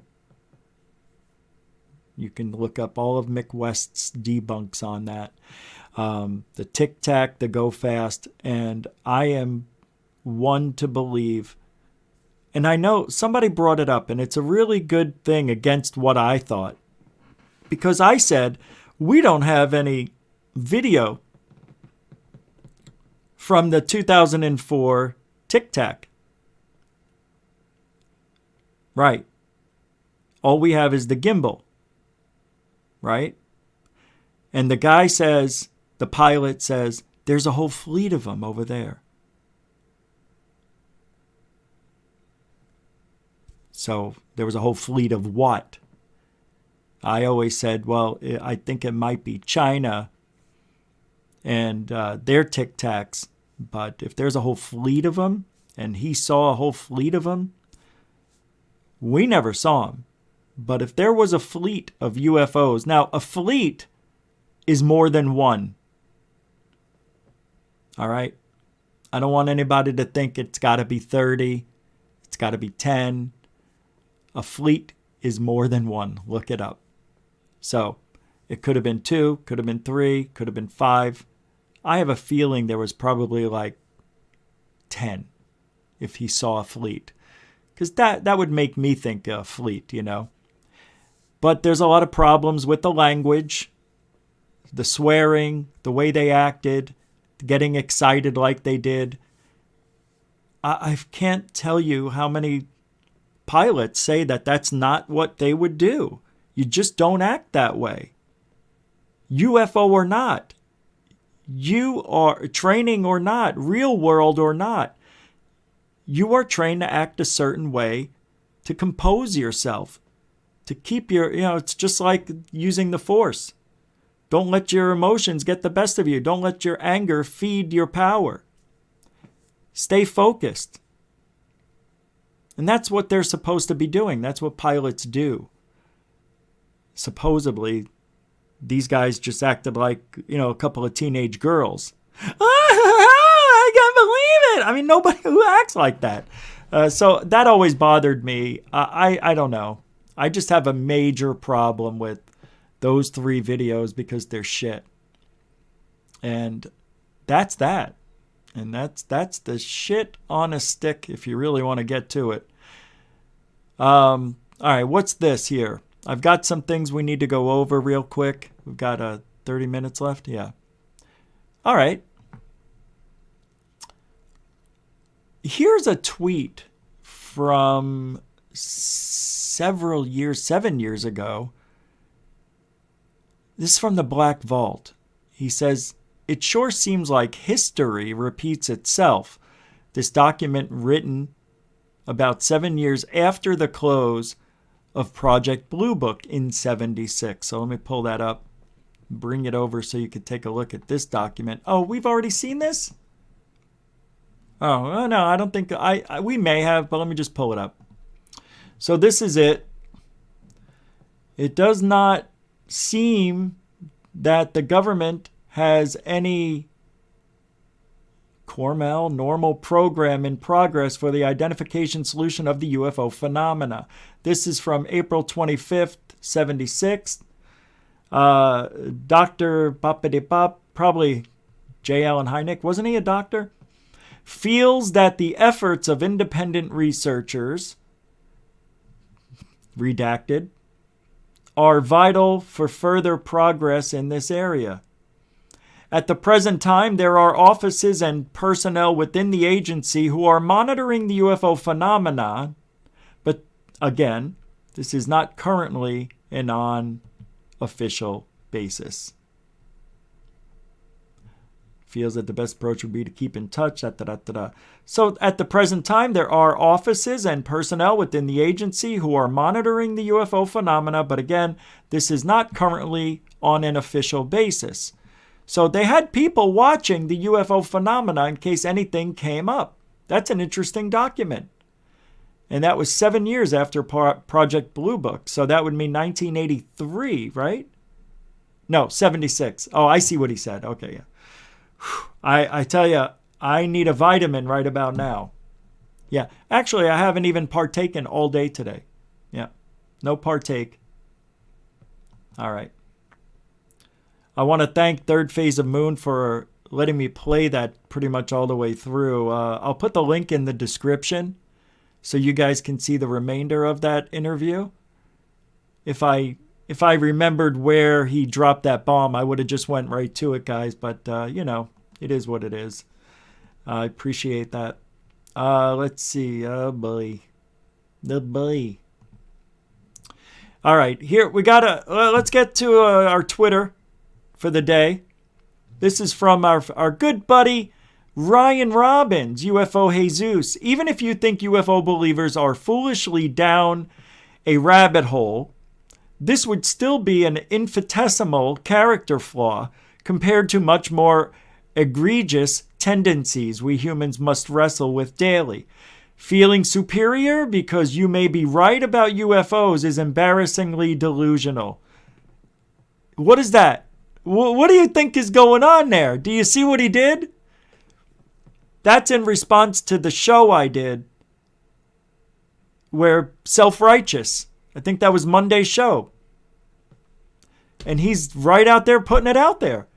He says, even if you think UFO believers are foolishly down a rabbit hole, this would still be an infinitesimal character flaw compared to much more egregious tendencies we humans must wrestle with daily. Feeling superior because you may be right about UFOs is embarrassingly delusional.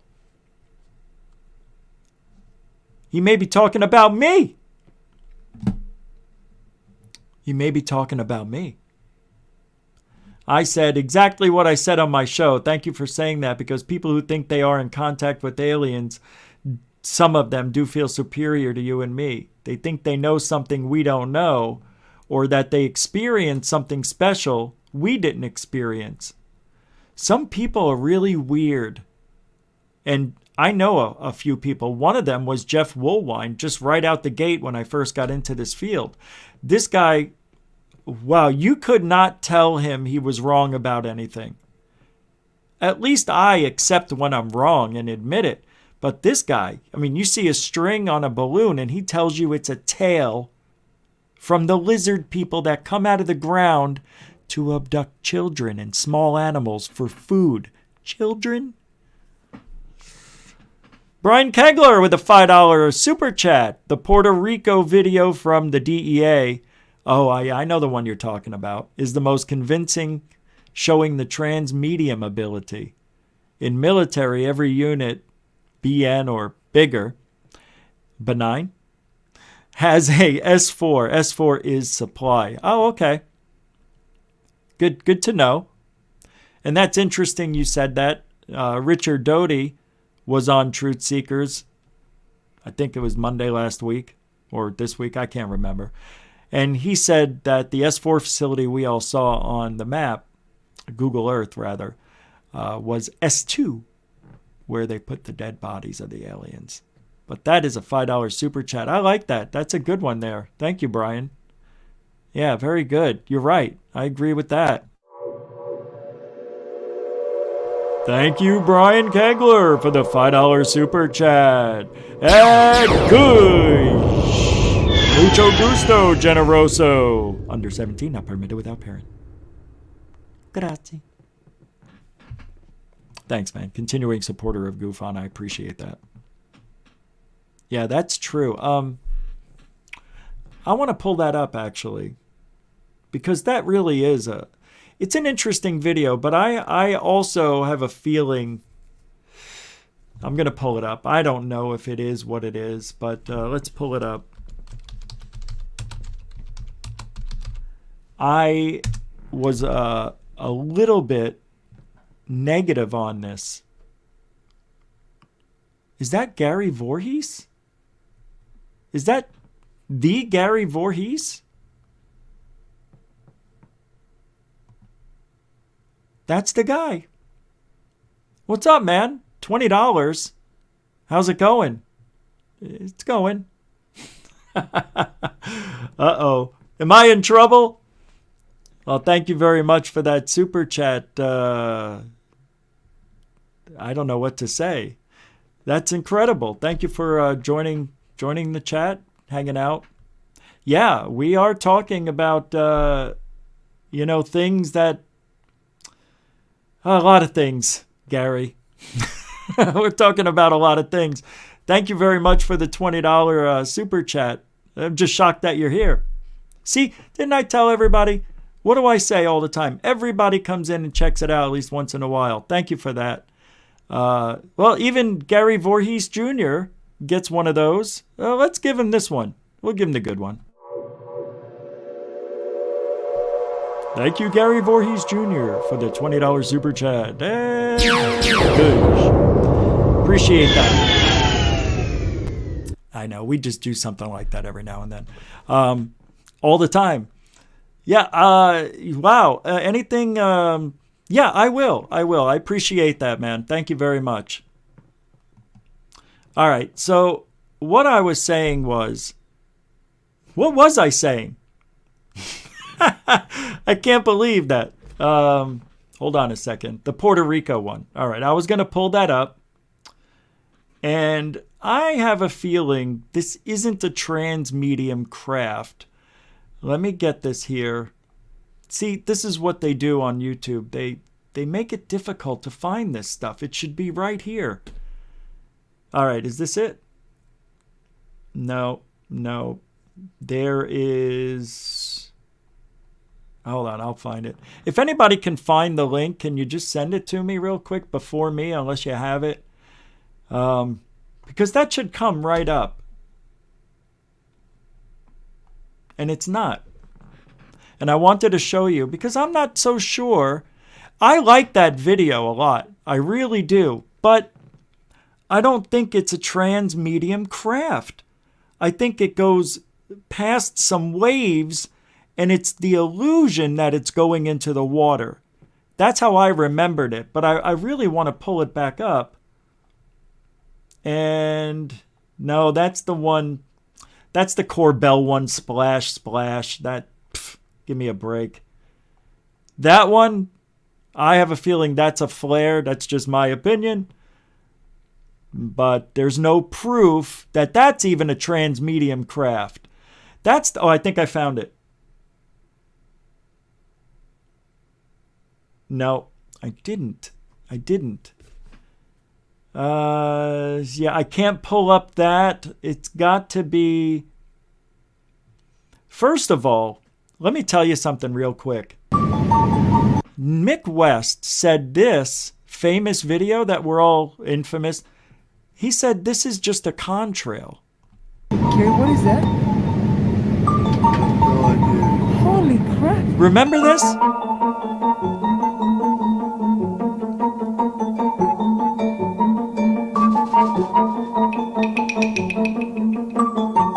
Gary, what is that? What is that? See, that's a normal almost. This is just bizarre what's happening here. But that right there is pretty much normal, but... All right, did anybody find... Yeah, Mick West, I want to pull up what he said about this. Yeah, I can't do any... Yeah, I can't find it.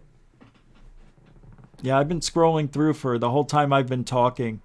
Does anybody have it? Let me see if you guys sent it to me. Oh my God. Jesus. Yeah, I didn't expect to talk about this, so... Yeah, I don't see it. I'm going to go to Mick West. Because I think Mick West does a fantastic job debunking this stuff.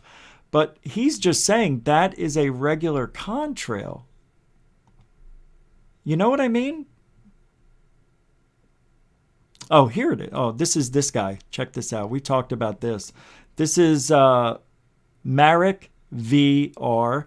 This is the guy who's saying that Mick West is wrong about his debunk on the gimbal. And now a former F-18 pilot confirms that what Mick West's experts said is impossible. United States Air Force, USMC, and USN sources all dispute the interview. I'm harping on this because the rotating glare theory for the gimbal video hinges in no small part on smudged glass. Yeah, that is weird, but nobody knows. Yeah, and this guy doesn't show any evidence anyway. Let me pull up Mick West. Go to his tweets and replies here. He says there are no noble reasons to lie. The golden rule of morality. Do unto others as you would have them undo to you. But there are also practical reasons. If you never lie, you never have to remember your lies. And when you're under scrutiny, you can simply effortlessly tell the truth. Correct. All right, so let's get to this. Can somebody please find that UFO from Puerto Rico, the Puerto Rico one? All right, I'm going to scroll down a little bit because it will pop up. You'll see. Yeah, I haven't been on here in 3 days, so it looks like he's been active 5 hours ago. Jiminy Christmas. That gimbal is just getting so much airtime. It's unbelievable to me. Did he remove it? It looks like I don't see it. He did say, oh, what's this? Yeah, we're gonna have to do a show on this gimbal thing. I am a little bit upset that I can't find that right now. Did anybody find it? The thing is, why exit W2? Oh, you guys still talking about that, huh? All right. Yeah, man. I'm sorry. I don't see it. Well, here he says about the interview. I didn't fabricate the interview. Unfortunately, Kurt wished to remain anonymous. We talked about this already. Yeah. Yeah, I'm really upset I can't find that. That blows me away because it was here. I remember going through Mick West's debunks and it showed up immediately. Yeah, see, this is the camera they were talking about for the gimbal. This is interesting stuff. Based on his description of the camera, I think he was talking about a sniper pod. Sky is always colder than the ocean, and it says BLK or something in the UI. Can you remind me how you got the focal length? Usually just straightforward FOV from spec. Where does sensitize focus straight? Yep. Interesting. All right, I'm going to go back here, and I'm going to put in...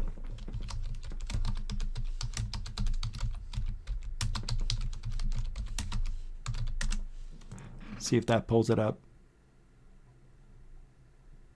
Contrail, UFO. I can't remember the name of it. Yeah, it'll show up. Watch. Oh, Mick. Come on, Mick. Did anybody ever debunk this, guys? Just a touch more alarming Did anybody ever debunk this? than turbulence. There's a new sighting of some UFOs. And I don't think so. All right, here we go. No. I usually don't spend this much time searching for things. I usually have this stuff already ready already. But, yeah. I'll have to come back to that tomorrow. We'll come back to it tomorrow. Yeah, there's no way I can find what I need this quick to keep the show moving. How much time we have left? Yeah, sorry, guys. All right, let's go down because we are talking about Twitter today. So let's go here. All right. This is quite interesting. This comes from Scorpion on Twitter. And I like, history. I like ancient alien theory on this stuff. Check it out. He says they came down there in airships. That's how he wrote it. Really, this is an Indian book from 1,000 years ago. All these people who flew in there, real UFOs, from Shambhala, came in there, and then the Buddha taught them Kalachakra Tantra. That's by Robert Thurman. Here, listen to this. Or transcendent wisdom teaching in North India. And the peoples for whom he taught it came from Shambhala, which is in some like Siberia or something, or the North Pole. It's somewhere way, it's a magic country way in the north. And they came down there in airships. Really, this is in an Indian book from thousands of years ago, at least 1,000 years ago. And they flew down to this place in South India, and then they all went inside a stupa. There was a giant stupa at Amaravati, and actually inside the sort of big bell of the stupa, the big sort of dome of the stupa, although it looked like rock to us, but it's a huge space. And in that space, all of these people who flew in there, real UFOs, from Shambhala came in there, and they parked in there. And then the Buddha taught them the Kalachakra Tantra. He initiated them. He created the mandala of the Kalachakra Tantra in this alternative space, or transcendent wisdom teaching in North India. And the peoples for whom he taught it came from Shambhala, which is in some like Siberia or something, or the North Pole. It's somewhere way, it's a magic country way in the north. And they came down there in airships. Really, this is in an Indian. Okay. I think we got the video that I wanted earlier. Let me pull it up here. This is, the proof is out there. Let me see if I can play. I can't play it because it's from the History Channel. What I'll do is I can play a few seconds. I can fair use this the best I can. All right, so let's go here. I believe this is it. Let me see if it says it in the description real quick. Richard Hoffman recalls it's, yeah, Puerto Rico. Okay. So I'm going to fair use this the best I can. I have to keep the screen a little small, but I want to get to the part where it goes into the water, I believe, right? Let me see what he says here. Yeah, this isn't... Let me get to a good part. I believe this is it. It makes a loop around the airport, and it then goes into the water. Okay, this is it. Thank you so much. Who found that, by the way? Thank you. Who sent this? Aussie Tiger, Third Phaser Griffonian Quaker Rock fam. All right, so here we go. I'll replay it because I had to say thank you for that. It makes a loop around the airport, and it then goes into the water. Okay.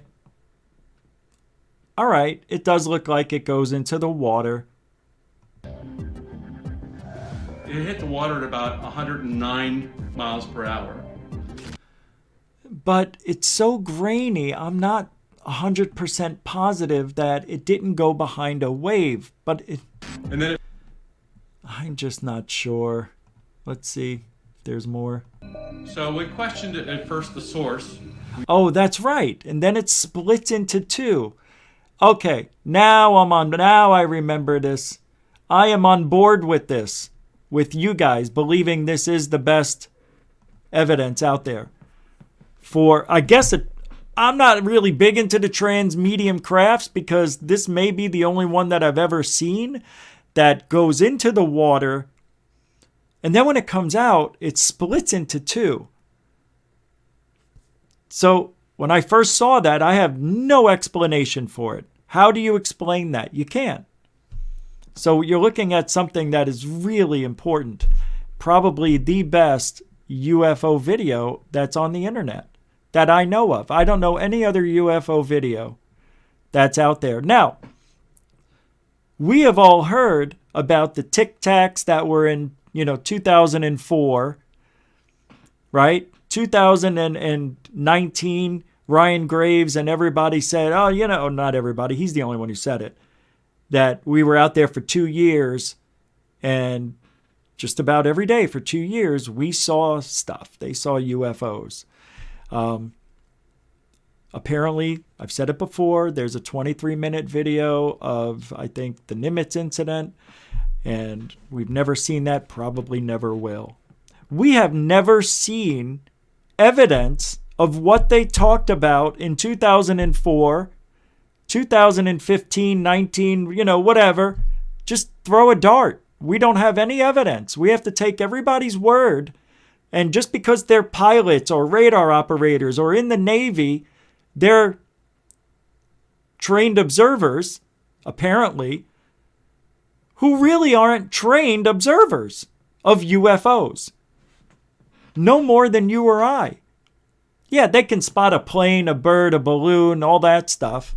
But a UFO, they have as much experience with it as you or I. Well, not as me, but maybe.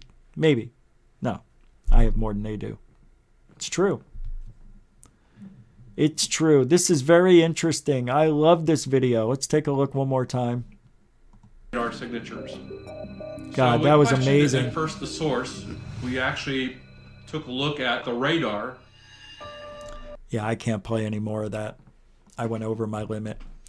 What a fantastic video, though. Probably the best one out there, I would have to imagine. Gary Voorhees Jr. came in here, threw down $20, and then says, continue. And I'm like, oh my God.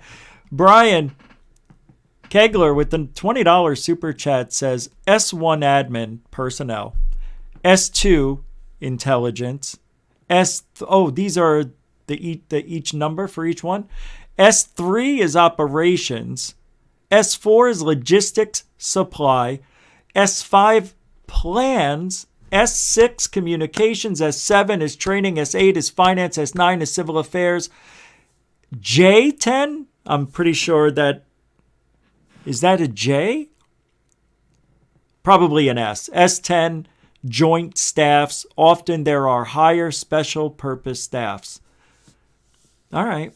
I'm not a military guy. So this is all new to me. That's okay. And we all know what Area 51 means. It's just the blocks. Like there's Area 50, 49, 48, 47, right? That's how they denote what each area is doing or what each plot of land is about, I would assume. So if you have a grid and it's got A1 through A100 and A51, oh, that's where the aliens were. A52 is where they went. And then if you're looking at the S1s and all the S's, so I'm wondering, now that you've shown that there are 10 of these S facilities, I guess they're all underground? Are they all at Area 51? That's what I would like to know. But Brian, thank you for the $20 super chat again. Like, unbelievable. Appreciate it. And we'll give you this one tonight because I appreciate you. Thanks for all that information. All right. Yeah, this is a weird... I didn't expect this turn in the show, okay? Didn't expect it, and I like it. And I'm going to keep going for a few more minutes because I still have some things I want to talk about. But that video, it may show transmedium UFO activity.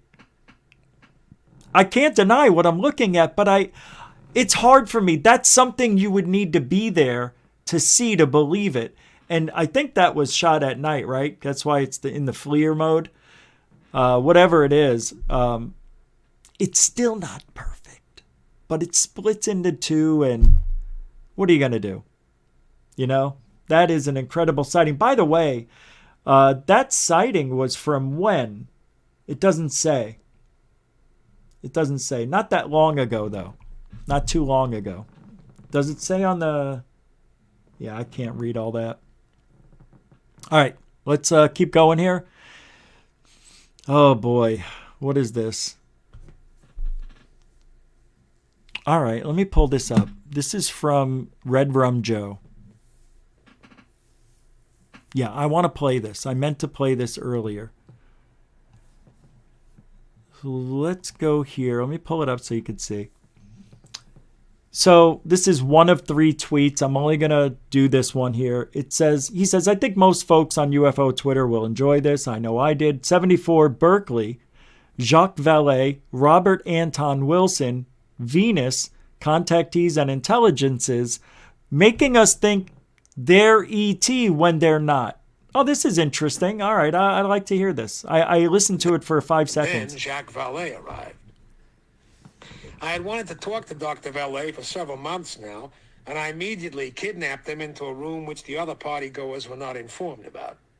On the way, we spotted Hymenaeus Alpha, Grady McMurdy, Caliph of the Ordo Templi Orientis, and his wife Phyllis.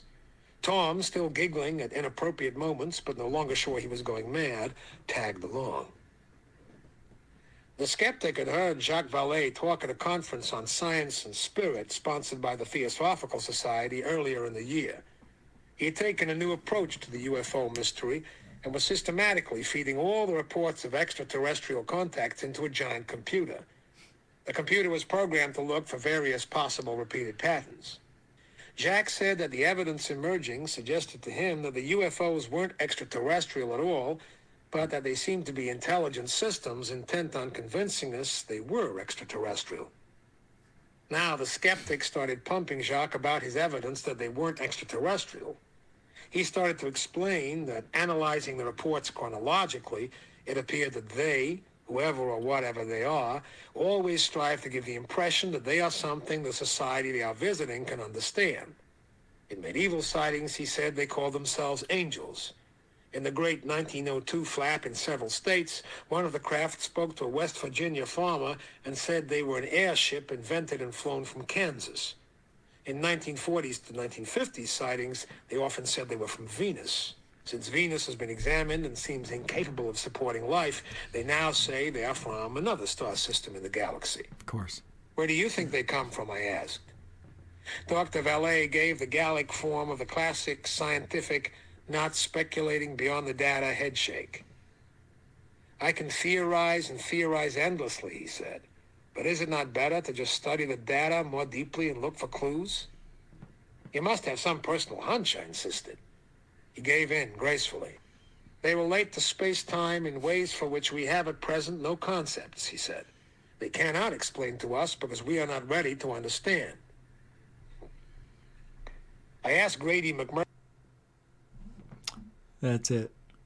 And that is really interesting. Thank you, Coral, for saying that. Yeah, give us a Friday vote showing a thumbs up on this show. You know I don't beg for that. I only do it, I say it once at the end of the show, right? Yeah. What an interesting turn of events tonight. COVID.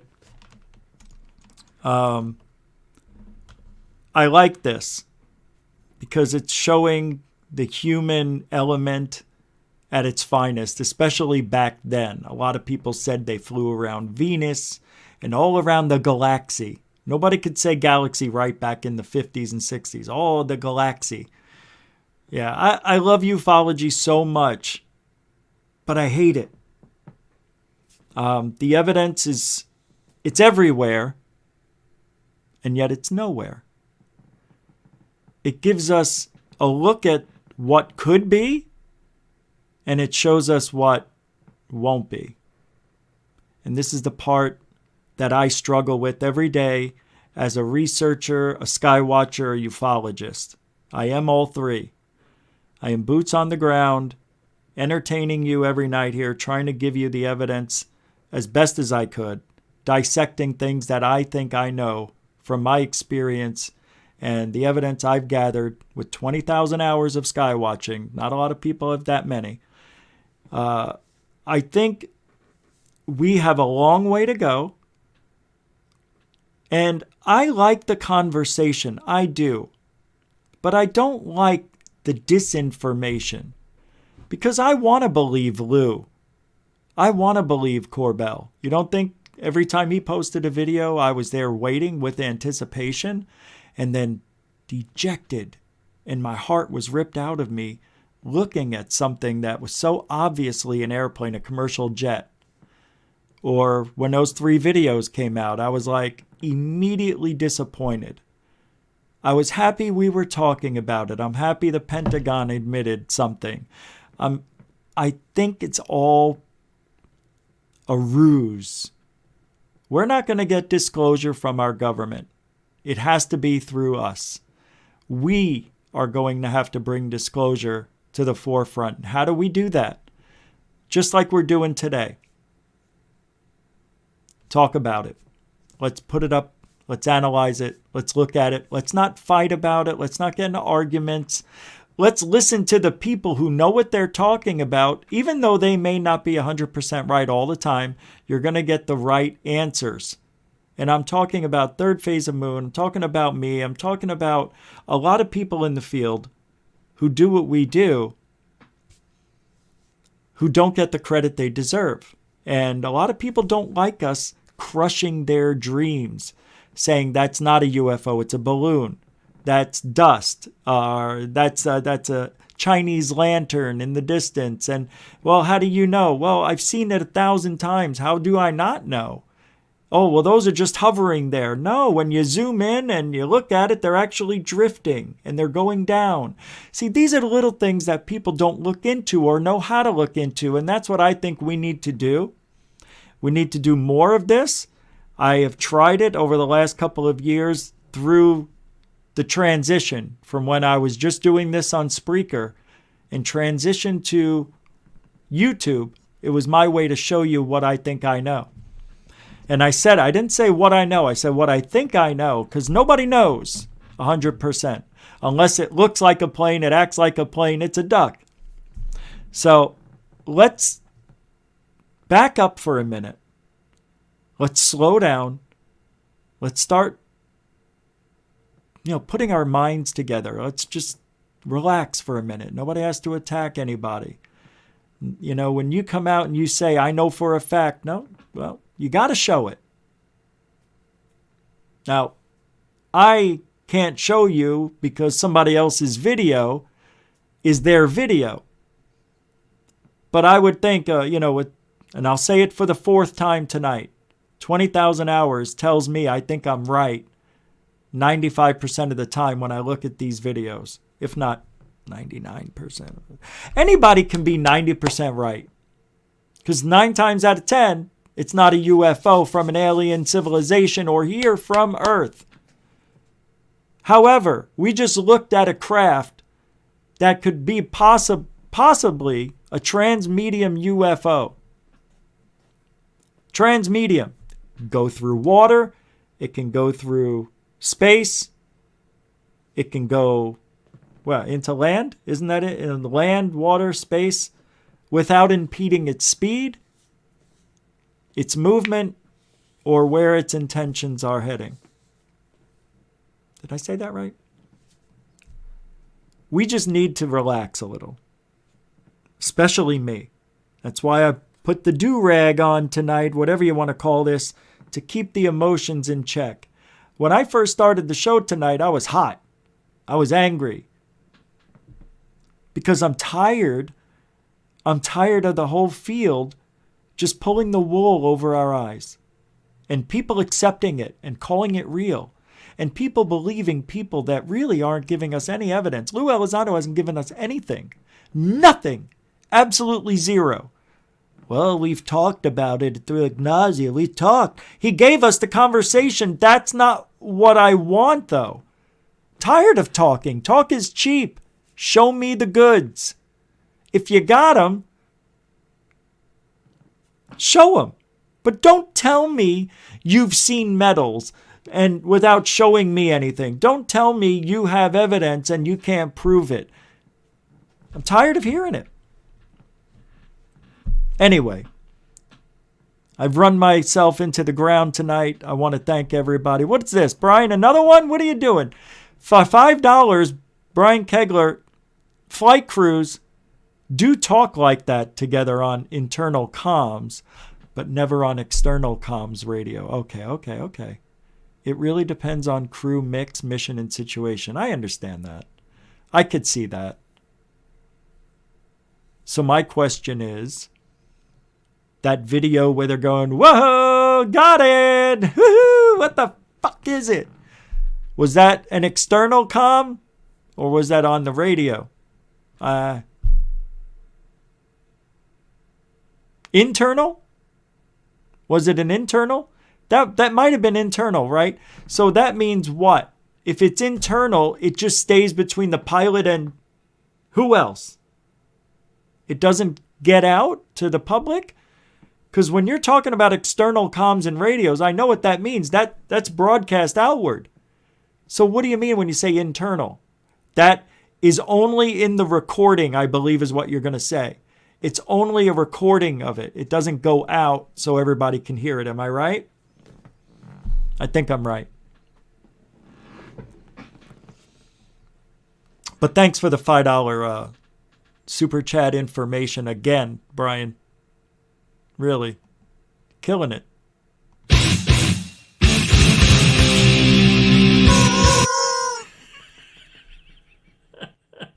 Thank you. I think that about cuts it for tonight. So I want to thank everybody who supported the show tonight. Thank you so much because you know why. I mentioned it earlier. We want to do things, get back on the ground. I want to get to NASA. maybe this weekend or next. Well, I'm not going tomorrow. Next weekend. That's the goal. I want to get to the haunted house, which I mean, I can do that. It's only a mile up the road. But what I want to do with that haunted house is, I think I may be able to get my cousin to come with me. And we can do some sort of dual, like while I'm investigating in this house, he could be outside looking for UFOs. But I would feel more confident with me in the UFO field and put him in the house. I'd rather do it just all me, to be honest with you. All right. Thank you, moderators, super chatters, for keeping this show running smoothly. Thank you very much for your input, everybody. And I want to thank the veterans and the newcomers for hanging out tonight. If you like the show, don't forget, just subscribe to it. It's not that hard. Just hit the button, turn it white if you want to get notifications. You got to make sure your phone can get YouTube notifications. So go to your settings and check out the settings for YouTube. We'll be back tomorrow for the Saturday in the UK show. Now, tomorrow's show may be different because even though it's a UK show, I think I'm going to start Goof On University, which is Goof On You. I did 1 week of it. You remember that one show I did about 2 years ago? Well, I'm bringing it back. So Goof On You. We'll be back tomorrow, and we're going to learn some things. And can't believe it, but we're done. It's 11:11 my time. Perfect. That's the night. I think that is the time we're going to end the show every night, 11:11. And what are we here? What are we trying to do? What is Goof On? It's truthology for ufology. See you tomorrow.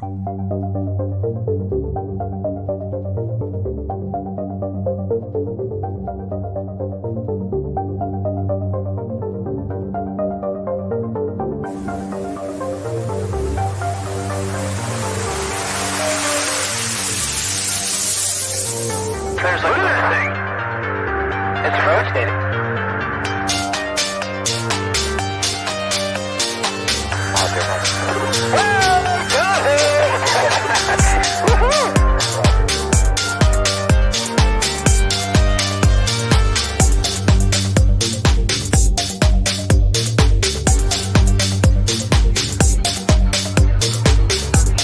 What was in the skies over Jerusalem, and why did it downwards treasured sites in Christianity?